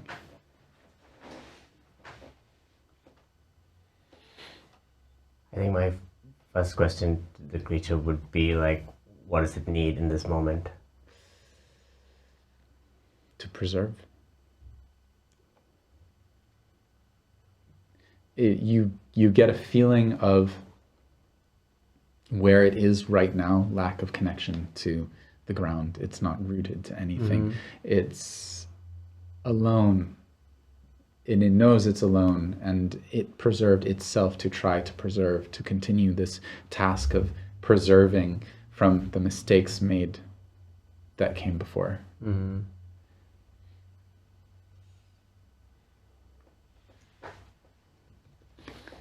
I don't know. I thought that was a really good question. Yeah. Uh, Where does it want to go? You get back basically to the cycle, to the earth.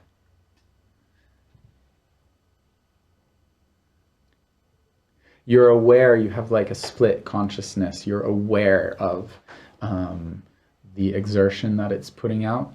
You're watching it in this mental space, but also you have sort of a double vision almost of watching in the physical space as it kind of like leans toward you on hands and knees, and you can watch already the places where the electricity has impacted it in an uncontrolled manner, and the exertion and being awake. You can watch from its green sort of skin, almost like it's turning brown and bark-like and brittle in the places, and it's creeping up its body.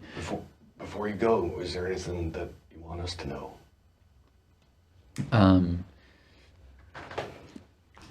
You get this idea of this story it just gave you. You have an image of what it has pulled up out of the earth, this spur of metal or other material, not organic, constructed, created from a previous age, before a previous age, feeling the workmanship of it with the roots, hearing the voices of the chanting that went into creating the arcana that produced whatever it was, and then finding it buried, lost, forgotten, its purpose, possibly it was perverted. You also have the feeling of like, this entity knows what it was being used for in this room, and the root cause of that could be what happened here an uncountable number of generations before any humans as you know them today were here, but when these people were there. Wait, it knows that the harvest engine was being used to purify things, or? Mm-hmm. Okay. Yeah. Might be. I mean, on one hand, I don't know, like, I want to, like, help this creature find what it wants, which is a connection with the earth again, and clearly it's being held here against its will in some way.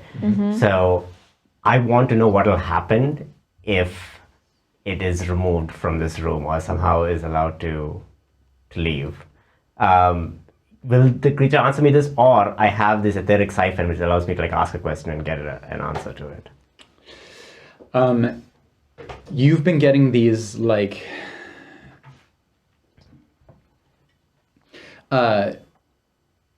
make me some sort of, like, insight roll. This is an intellect roll. Okay. I just realized as well I have the ability to identify and use natural plants.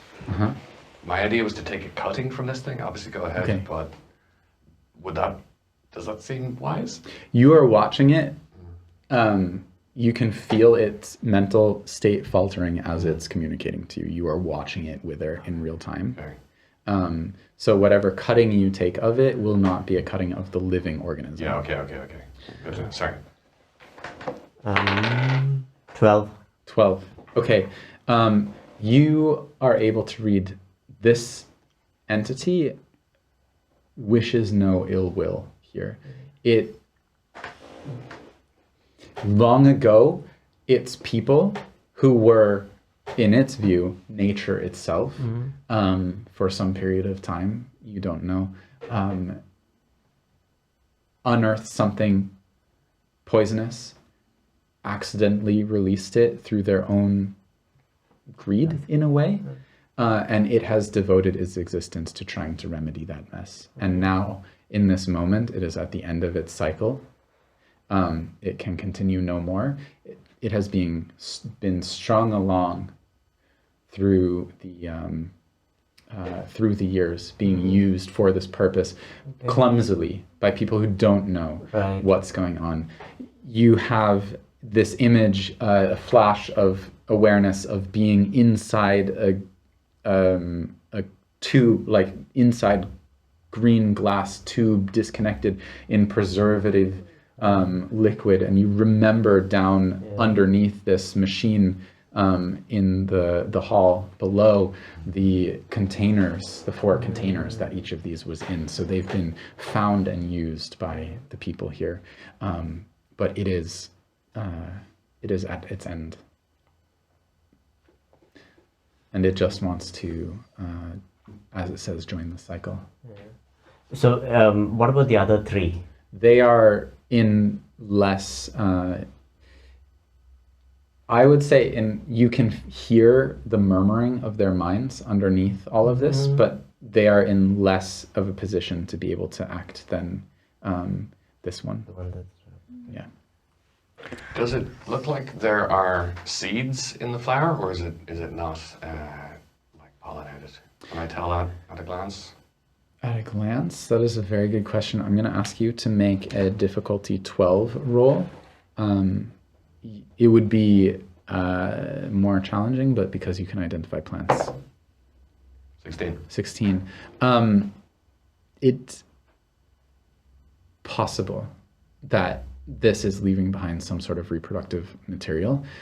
You would need time with it to pick it apart, but you can look at it and say, okay, if it is going to leave that behind, then I know what I would do in order to try to preserve things so that it didn't get damaged. Cool. But how it would reproduce, you could try to ask it that. I'm going to say you've got like 1 or 2 more questions. You can watch the bark, the woodiness sort of creeping, the stiffness coming up as one of its arms that it's leaning on as it reaches to you cracks from dryness.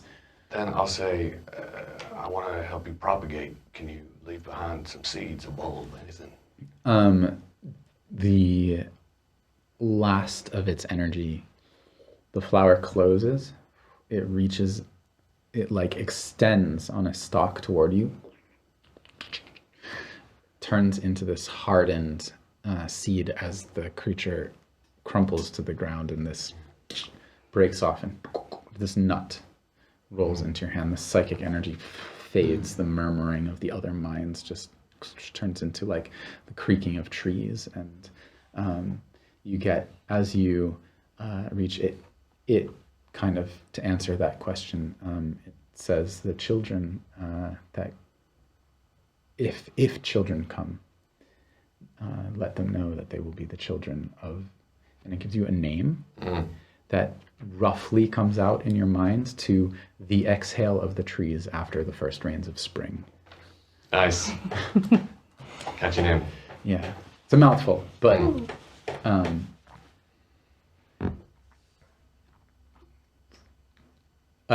in this moment, you come back. Pigs going around, just sort of looking around. Activists nowhere to be seen. These other guys who were here, gone. They've run. Weapons left on the wayside. A inert, disarmed prosthetic hand laying on the floor, smoking. The carpet around it for like a good 10 to 15 centimeters on either side is just blackened with the energy coming from this thing. The 4 figures crumpling up and turning into just dry wood. All 4 of them. All 4 of them, yeah. The shock stone contained, no explosion. What of my hostage? Right. We obviously had this shared hallucination. I probably wasn't paying much attention to keeping him there. Yeah. I'm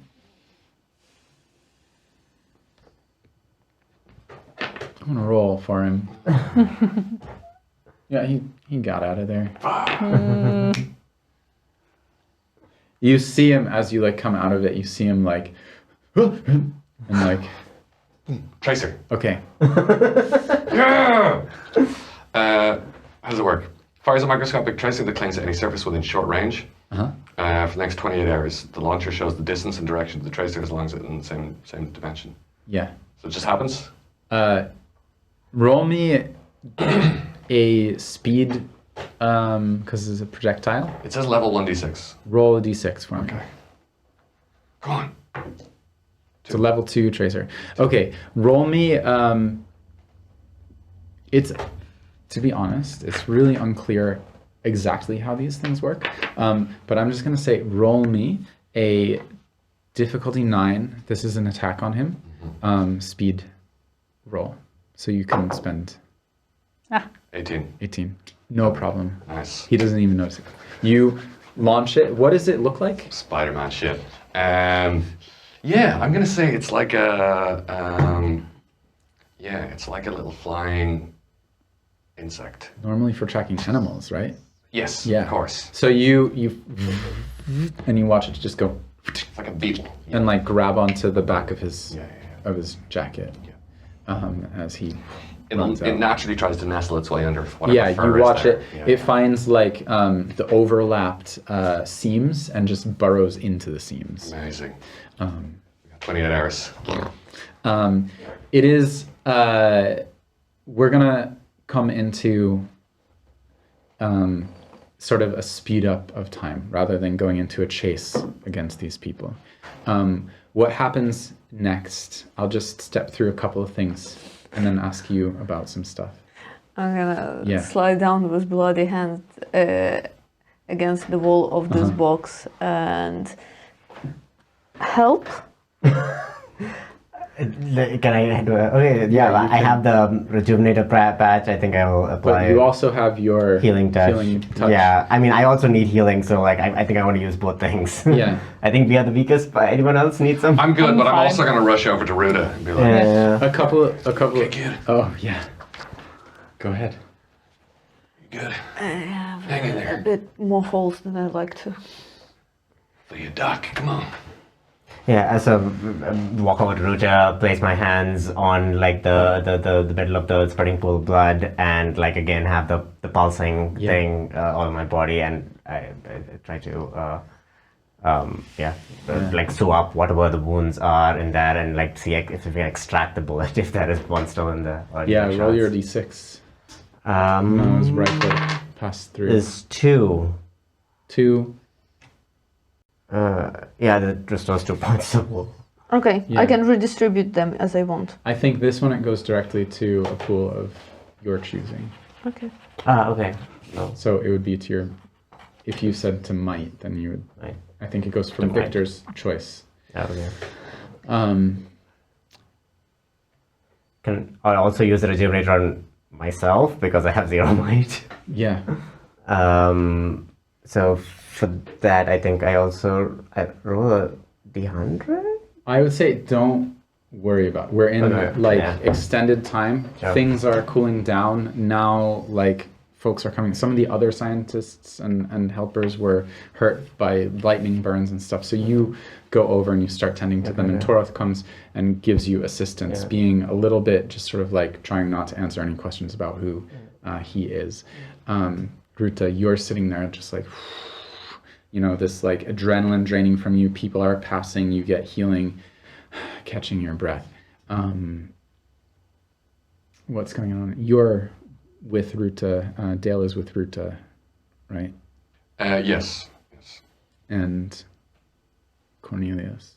I want to see what how things are with Pierre and Emerald, and if Pierre is doing badly, I want to get him some help or firemen carry him out to an ambulance. Yeah, Pierre is in not dead, but in a desperate way, being as old and frail as he is. Taking this kind of shocks to his body is quite difficult, the psychic and the physical. Victor saved his life. If not for Victor, he would be very much dead. He is unconscious, shallow breathing. You do your whole mountain rescue, EMT, first responder overview, and you realize, okay, this is the person who needs the most help in this room whatsoever. There's a couple of other of the assailants. Sapphire really brained one of them. He's very dead, not moving. And a couple of the others were injured and are sort of there. But first responders arrive on scene.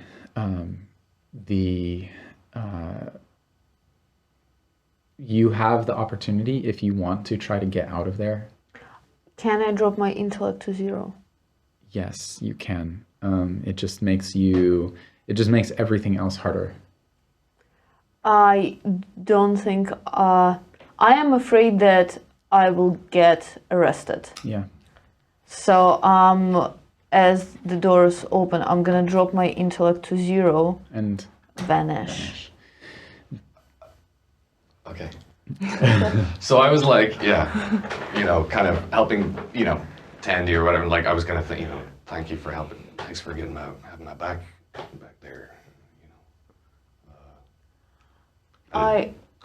Before I answer something, I hear first, I need to. Okay, of course. See you back at the bar, I guess. Wherever you are. The energy is very much disaster management. Emerald is sitting there holding their father. Cornelius, I don't know what's happened. This is a disaster. And thank you so much. It's gonna be okay. The first responders are here. Yeah. They're gonna help him. Yeah, this is his life's work. The danger's over now. That's the most important part. Yeah, I guess so. Sapphire is, before the first responders get there, puts this weapon away and comes back into being their kind of her teenage self in a way, and comes back to it. It's that was awful. Who was that? Well, I believe that was Davin Ridley. Davin Ridley. Mm-hmm. I don't know what's up with him, but I'm pretty sure I know him from... Can I ask? Yeah. I know him from the war, right? Yeah. He was another officer who was upset with your sort of morals being enforced. I know him from back in the war days. Okay. I have no idea what he's trying to achieve, but he seems to have some issues with the way things are being run in Sildafen. Well, I wish we'd gotten him, but... Well, I just kind of hold up the hand. You got something. Maybe this will help us track him down. To start, okay. Things wrap up. The event is canceled. The internally, especially Cornelius, you hear this from over the next day, 2 days. We'll just go through what people want to be doing in the next 2 days as sort of like the town is rocked by this event, and folks are trying to figure out what to do.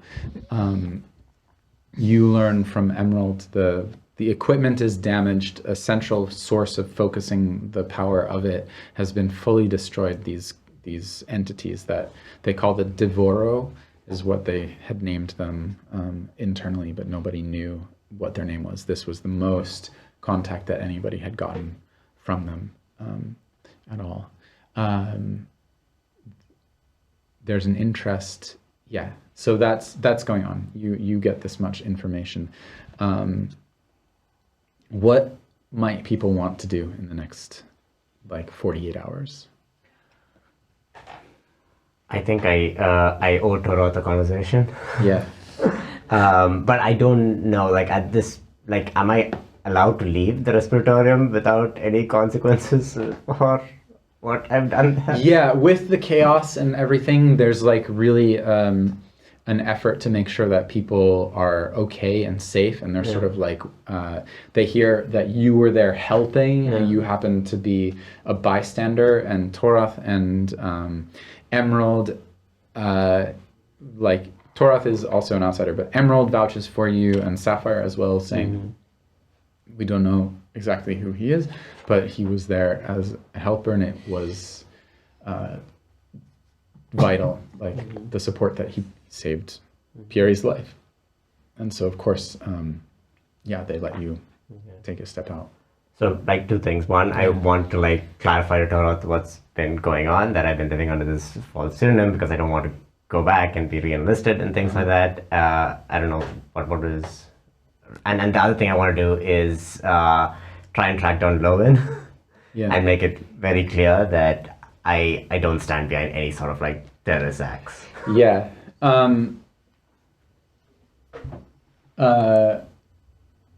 Lowen has gone to ground. He doesn't come up. If you want to track him down, it's going to be an effort to find him. That whole group of people seem to have just disappeared. Okay. They didn't even manage to get their activism done. Their name didn't get said anywhere. Nobody knows. They're somebody brought in all these pigs, and even that message just didn't even get expressed because of what you guys were able to do to interrupt. But I think for me personally, something has shifted after this, but I realized that I can't just be putting stuff out there and let the dice fall where they may. I need to be a lot more certain about what the directions my followers will take or whatever. So and we'll come back around to this conversation with Toroth in a moment. So I'm not having a great time.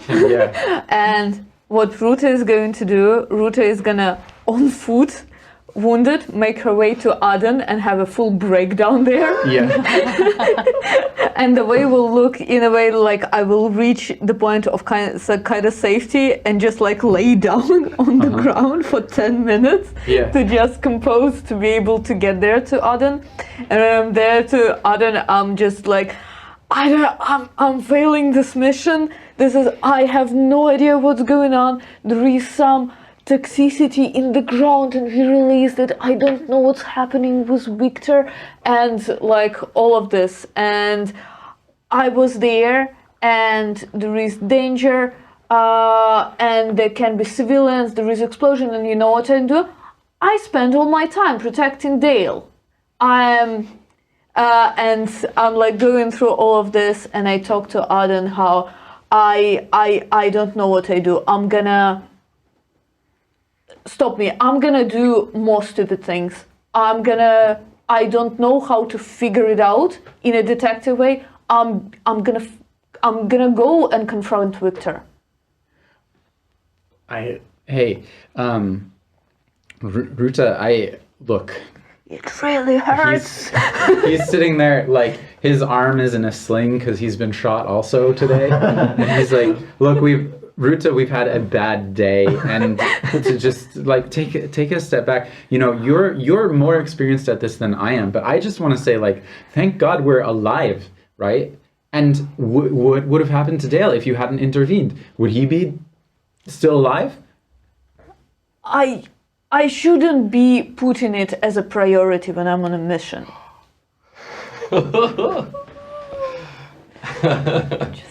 Is he important for your mission?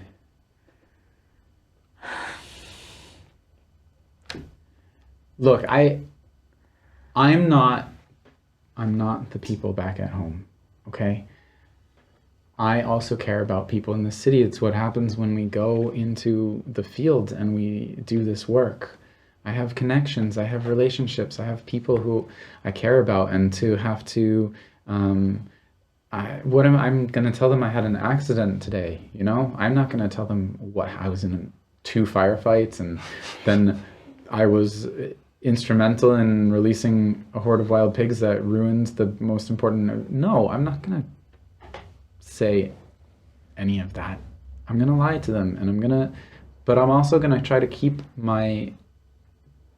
them close because I need the network. I need the support network in order to do my work, in order to do our work. Anyway, what did we learn? We learned that there are... I'm gonna bite off the cork in a whiskey bottle. Yeah. Chuck some, pour some on my wound. Don't do that. What are you doing? Very cool.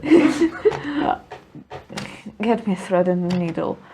I'll find some. I know someone who can do this work under the table. Okay. Listen.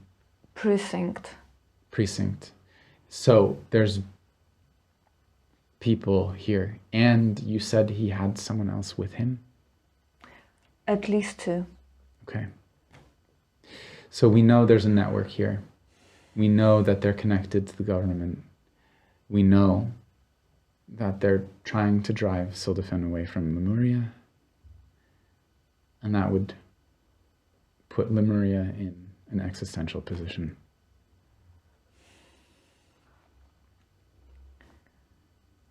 I don't know what to do to collect information. It's harder if they're in the position of power. Of course. It gets harder. But you have allies as well. You've got Cornelius. You've got Cornelius's... It pisses Are they married me yet? They aren't. I don't like that look in your eye, like this. That's not what I meant there. Okay. I can't read you that way, you know? It's been a while. Anywho, I don't want the Do Victor. you want me to go find someone for you? Find me a thread and needle. I don't need it. I want to get at least something out of my mind. Yeah. And right now, it's Victor. Okay. Something shady about him. Yeah. A lot of obviously shady things are about him. He was fighting against Ridley today. My intuition said that he's not a spy. I want to clear it out. Okay. If I don't come back, then I'm wrong. I will cross my fingers for you then. I'm glad to have a friend whom I can trust here. I'm glad to be your friend and colleague. and then I'm gonna stitch my wound because I'm in a bad spot. Let me, I do something. Okay, help He's like me. one-handed, kind of trying to help you and hold things. So, and we cut over to you. I got a bunch of things. Yeah. First things first is I'm gonna, presuming some sort of cop survivor or whatever, Yeah. put them in contact with a pig farmer I know on the edge of town who might be able to house all these Barbarissa. Yeah. Second thing I want to do is get this nut home, and I'm not, maybe I can. Plant it. Yeah, well, figure out how to like plant, incubate, put it on ice, whatever. Yeah. I don't know. What is it you do with like a have a cat on nut, whatever it is, but making sure it's out of reach of Mr. Sprinkles because this is like all his Christmases at once. If he eats this, it's bad news. Put it in the box with the fish, right? The inheritance fish of the box. intelligence of the previous civilization is in danger of one very hungry chipmunk. Yeah, so I'm gonna feed him some fancy nuts when I get home. What were the other things I want to do? Yeah, I want to try and make sure Janice is okay, and I don't know if that's a separate thing, but also we've got 28 hours, and I think Cornelius is who I turn to for this. I'm like, listen, buddy, you fought. It was incredible seeing you in action back there. We got 28 hours to find this lackey of Ridley.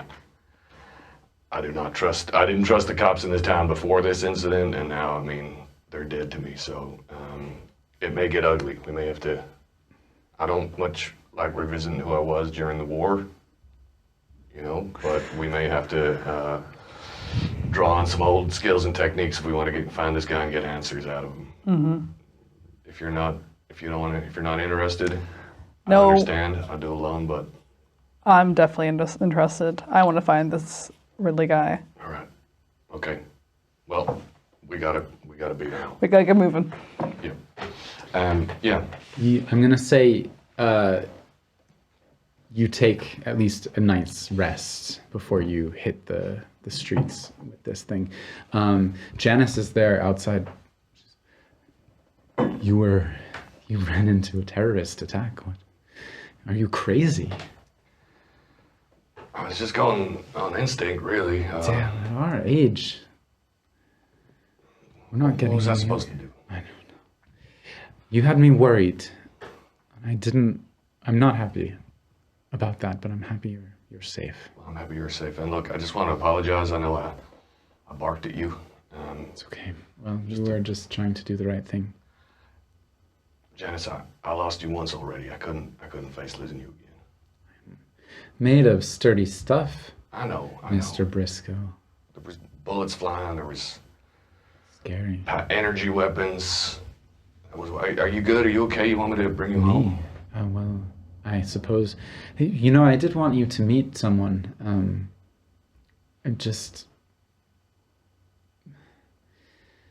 For the farm. Another lawyer? No, not a lawyer. No, he's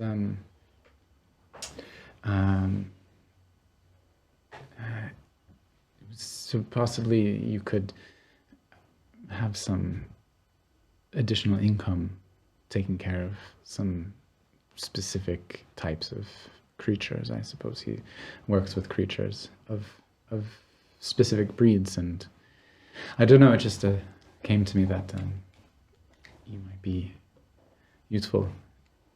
Yeah, I'm always up for more work. I don't know if right now is the time for a business meeting. I kind of, gesture to myself. I understand. Looking beat up. Well, then perhaps we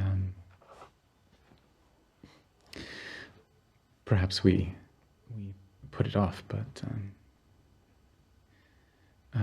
What kind of creatures we're talking? I'm not sure. He's this kind man from my land, and he has some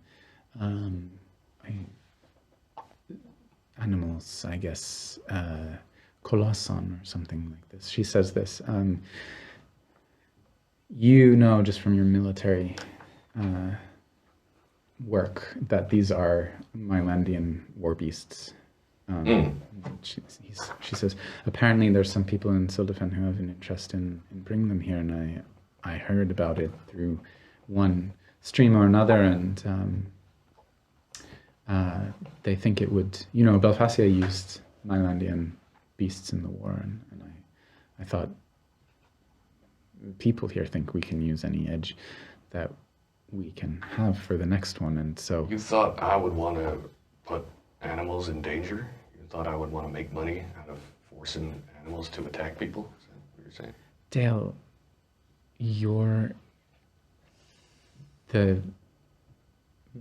the animal sanctuary exists because my family funnels money into it, and I was looking for some way to help you have autonomy in it. This is what came.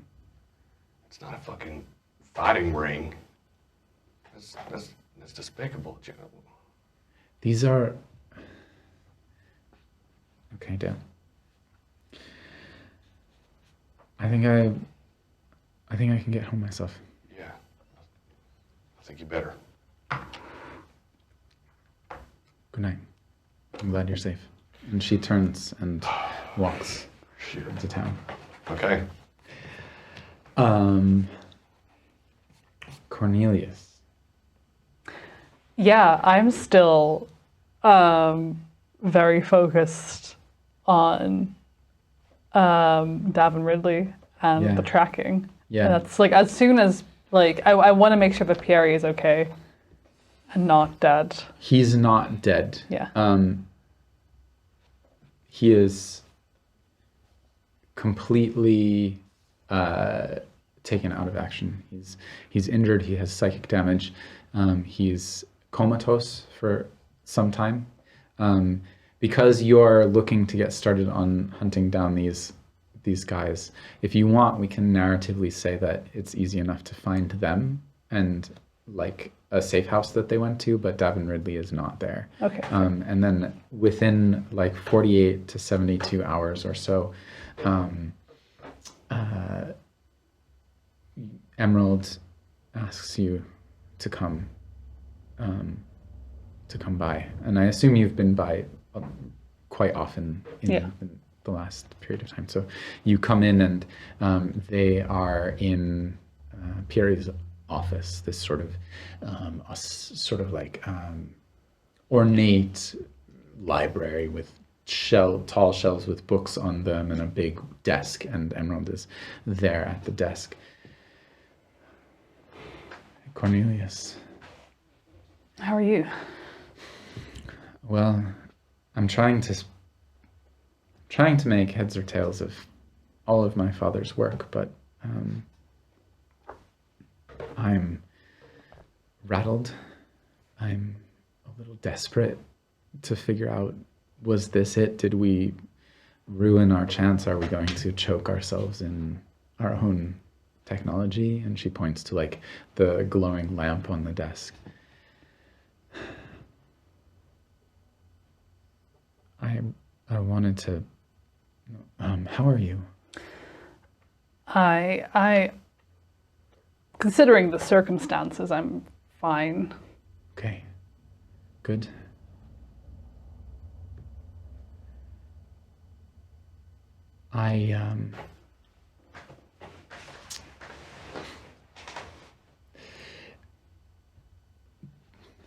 I've been trying to take over or to make steps on what my father was working on.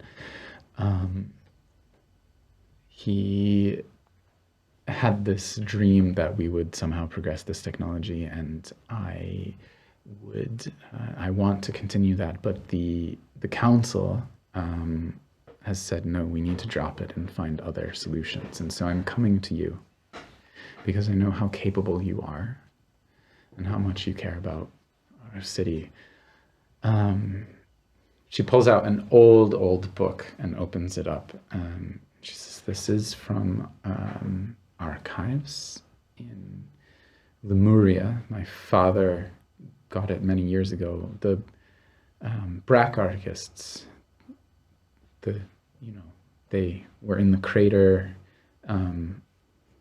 before 1,000 years ago, but they also spoke of this somehow an idea of like a legendary earth heart or something that people thought it was a theoretical thought construction that the Earth could have its own life force, or that perhaps previous forebearers had buried things deep within the Earth, but it seems an impossible task.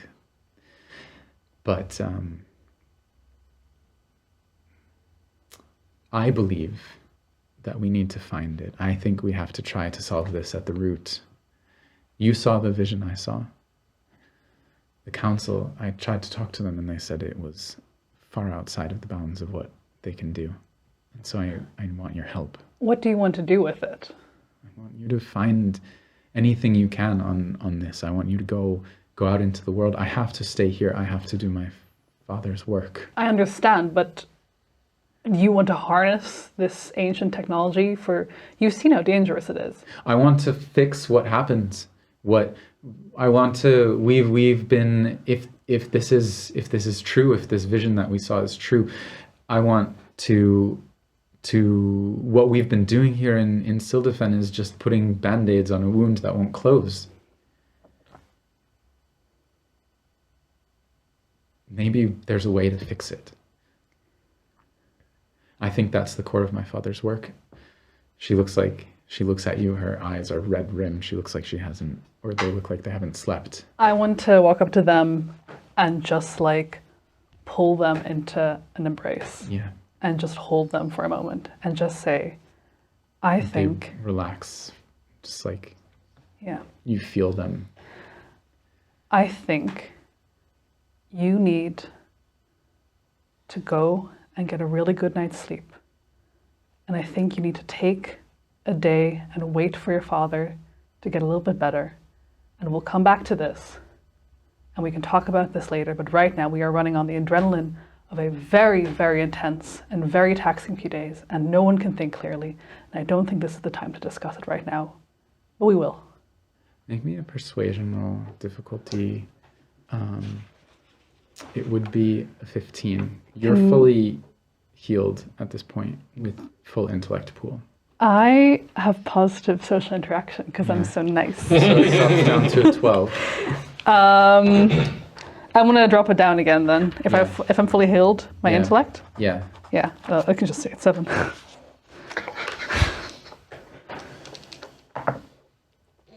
I'm gonna reroll. I'll give you one reroll with this. 7. I didn't do it.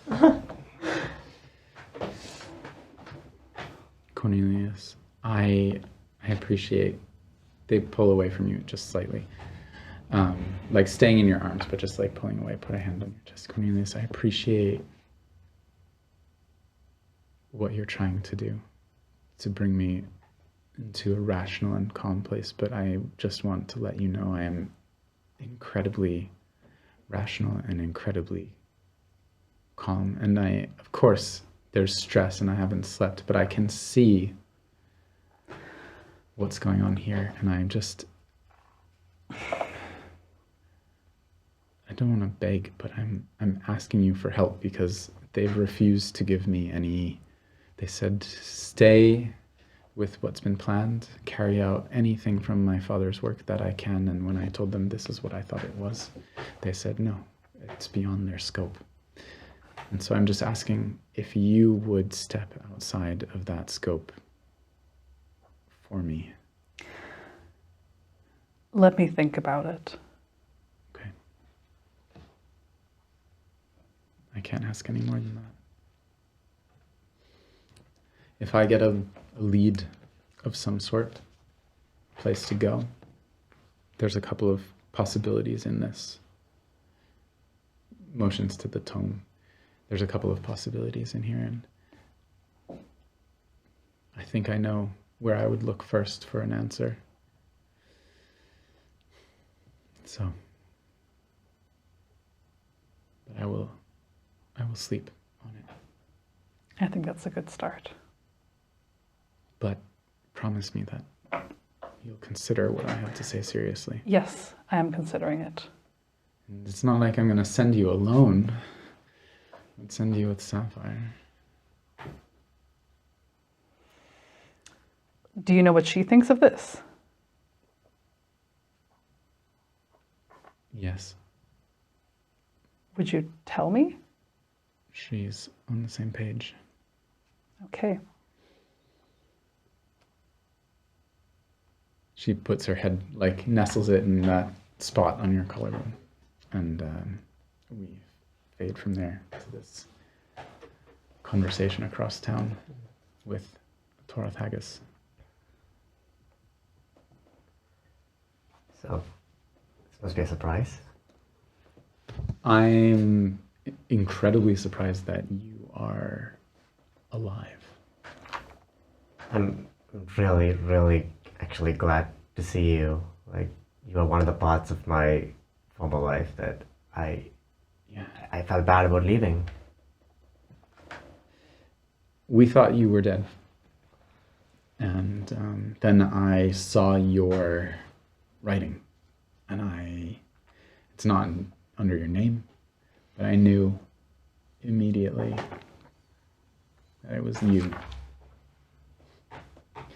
And so I had to come. Is everyone still looking? Are people still looking for me, or was it just you? Did anyone else know? Body. They were trying to recover a body for some time, but then you've been missing for, I don't know. The war ended 5 years ago, and you were missing for years before that. Yeah. I just couldn't go back there. Like Why? I mean, they wanted to send me into war. I didn't want that. Like, it wasn't my place, and We were all fighting. I didn't agree with what they were doing, and I knew that if I made myself known, like, you know how my parents are. Your parents are some of the most well-meaning and well-respected people in my Yeah, but they're nationalists. They wouldn't allow me not to fight again if I went back. Are you saying that the ideals that they uphold that you and I grew up with are not worth fighting for? I don't think anything that results in this much bloodshed is worth fighting for. It didn't have to result in this much bloodshed. It didn't have to be this way. If I'm working on trying to build more cooperation with people here. That's why I came. Okay. A diplomatic mission. See if we can forge some connections, and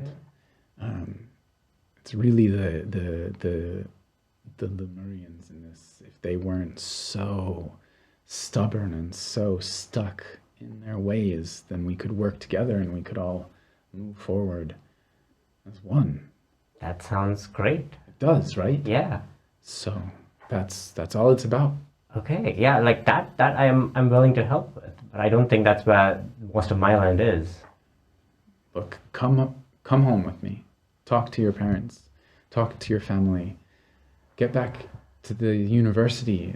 I can't do that. There's just too much baggage there. I have a life here now, and I think I'm happier here. I think I could be more used to your cause here than I could going back. Miss King. Don't make this hard. Are you telling me that you're going to expose me if you went back? Expose you? Yeah, I mean, tell them that I'm No, here. I'm telling you I'm taking you back. He pulls out a device and cocks it. I'm telling you I'm taking you back. Oh, shit. Pack your bag. Pack your bag. Oh, God, don't make this hard. Pack your bag. Or I'll do it for you.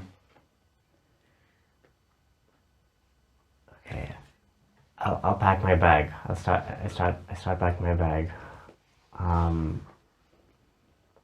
Are you here by yourself?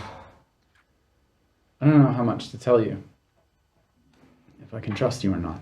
So this is what like diplomacy looks like? No, this is an intervention. For what? Like, why do you need me?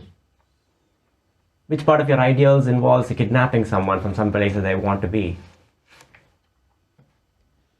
You're like my brother, and you left us, and we need you home. Why?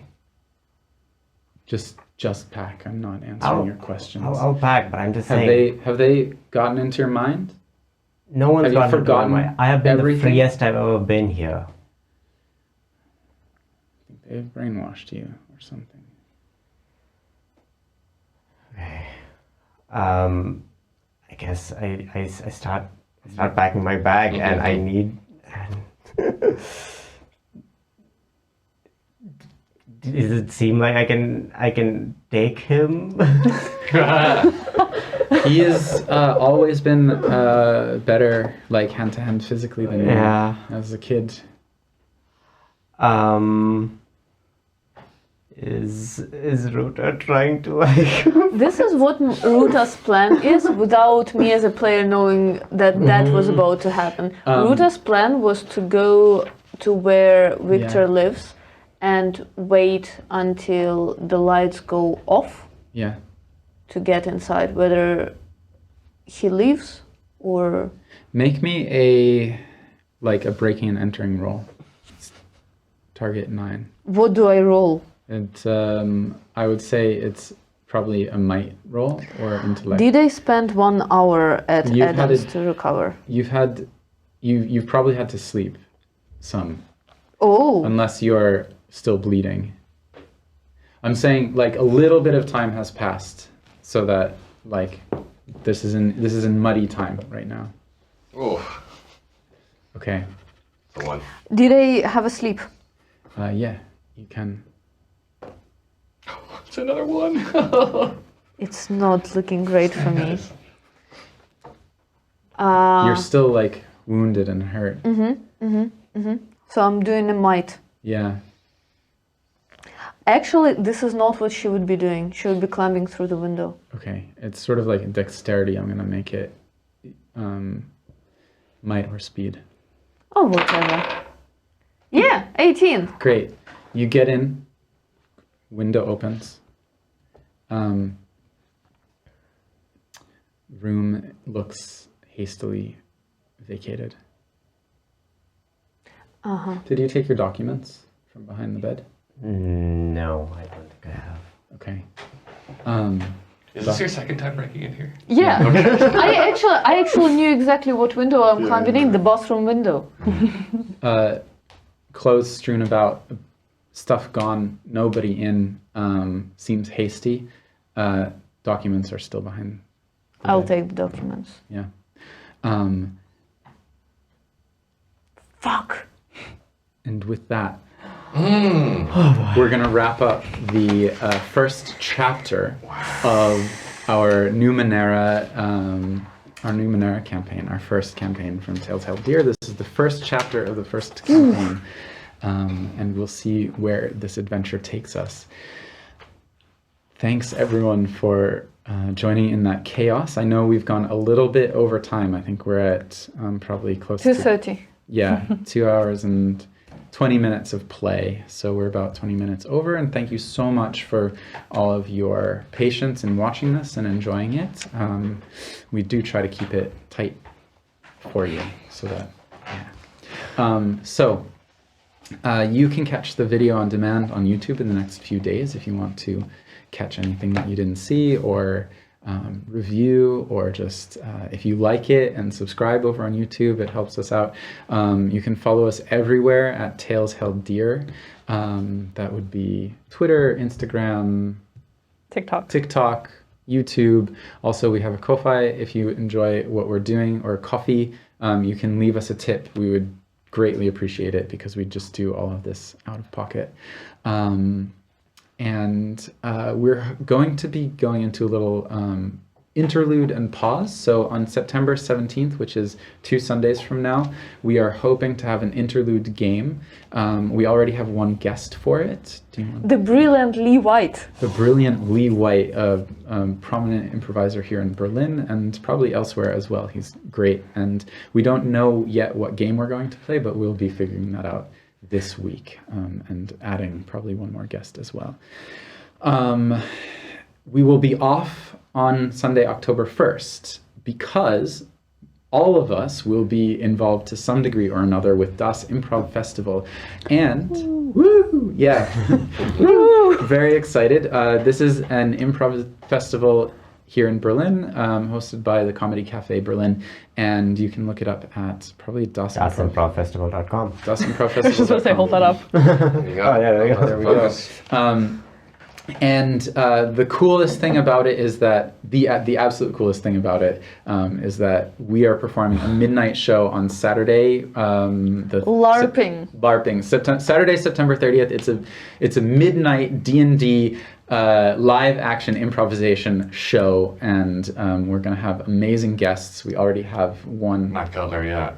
Yeah. And definitely some more very. Yeah. We have an enormous dice. Yeah. It's going to be fucking wild. It's going to be wild. If Yes. you like any of this, you should come.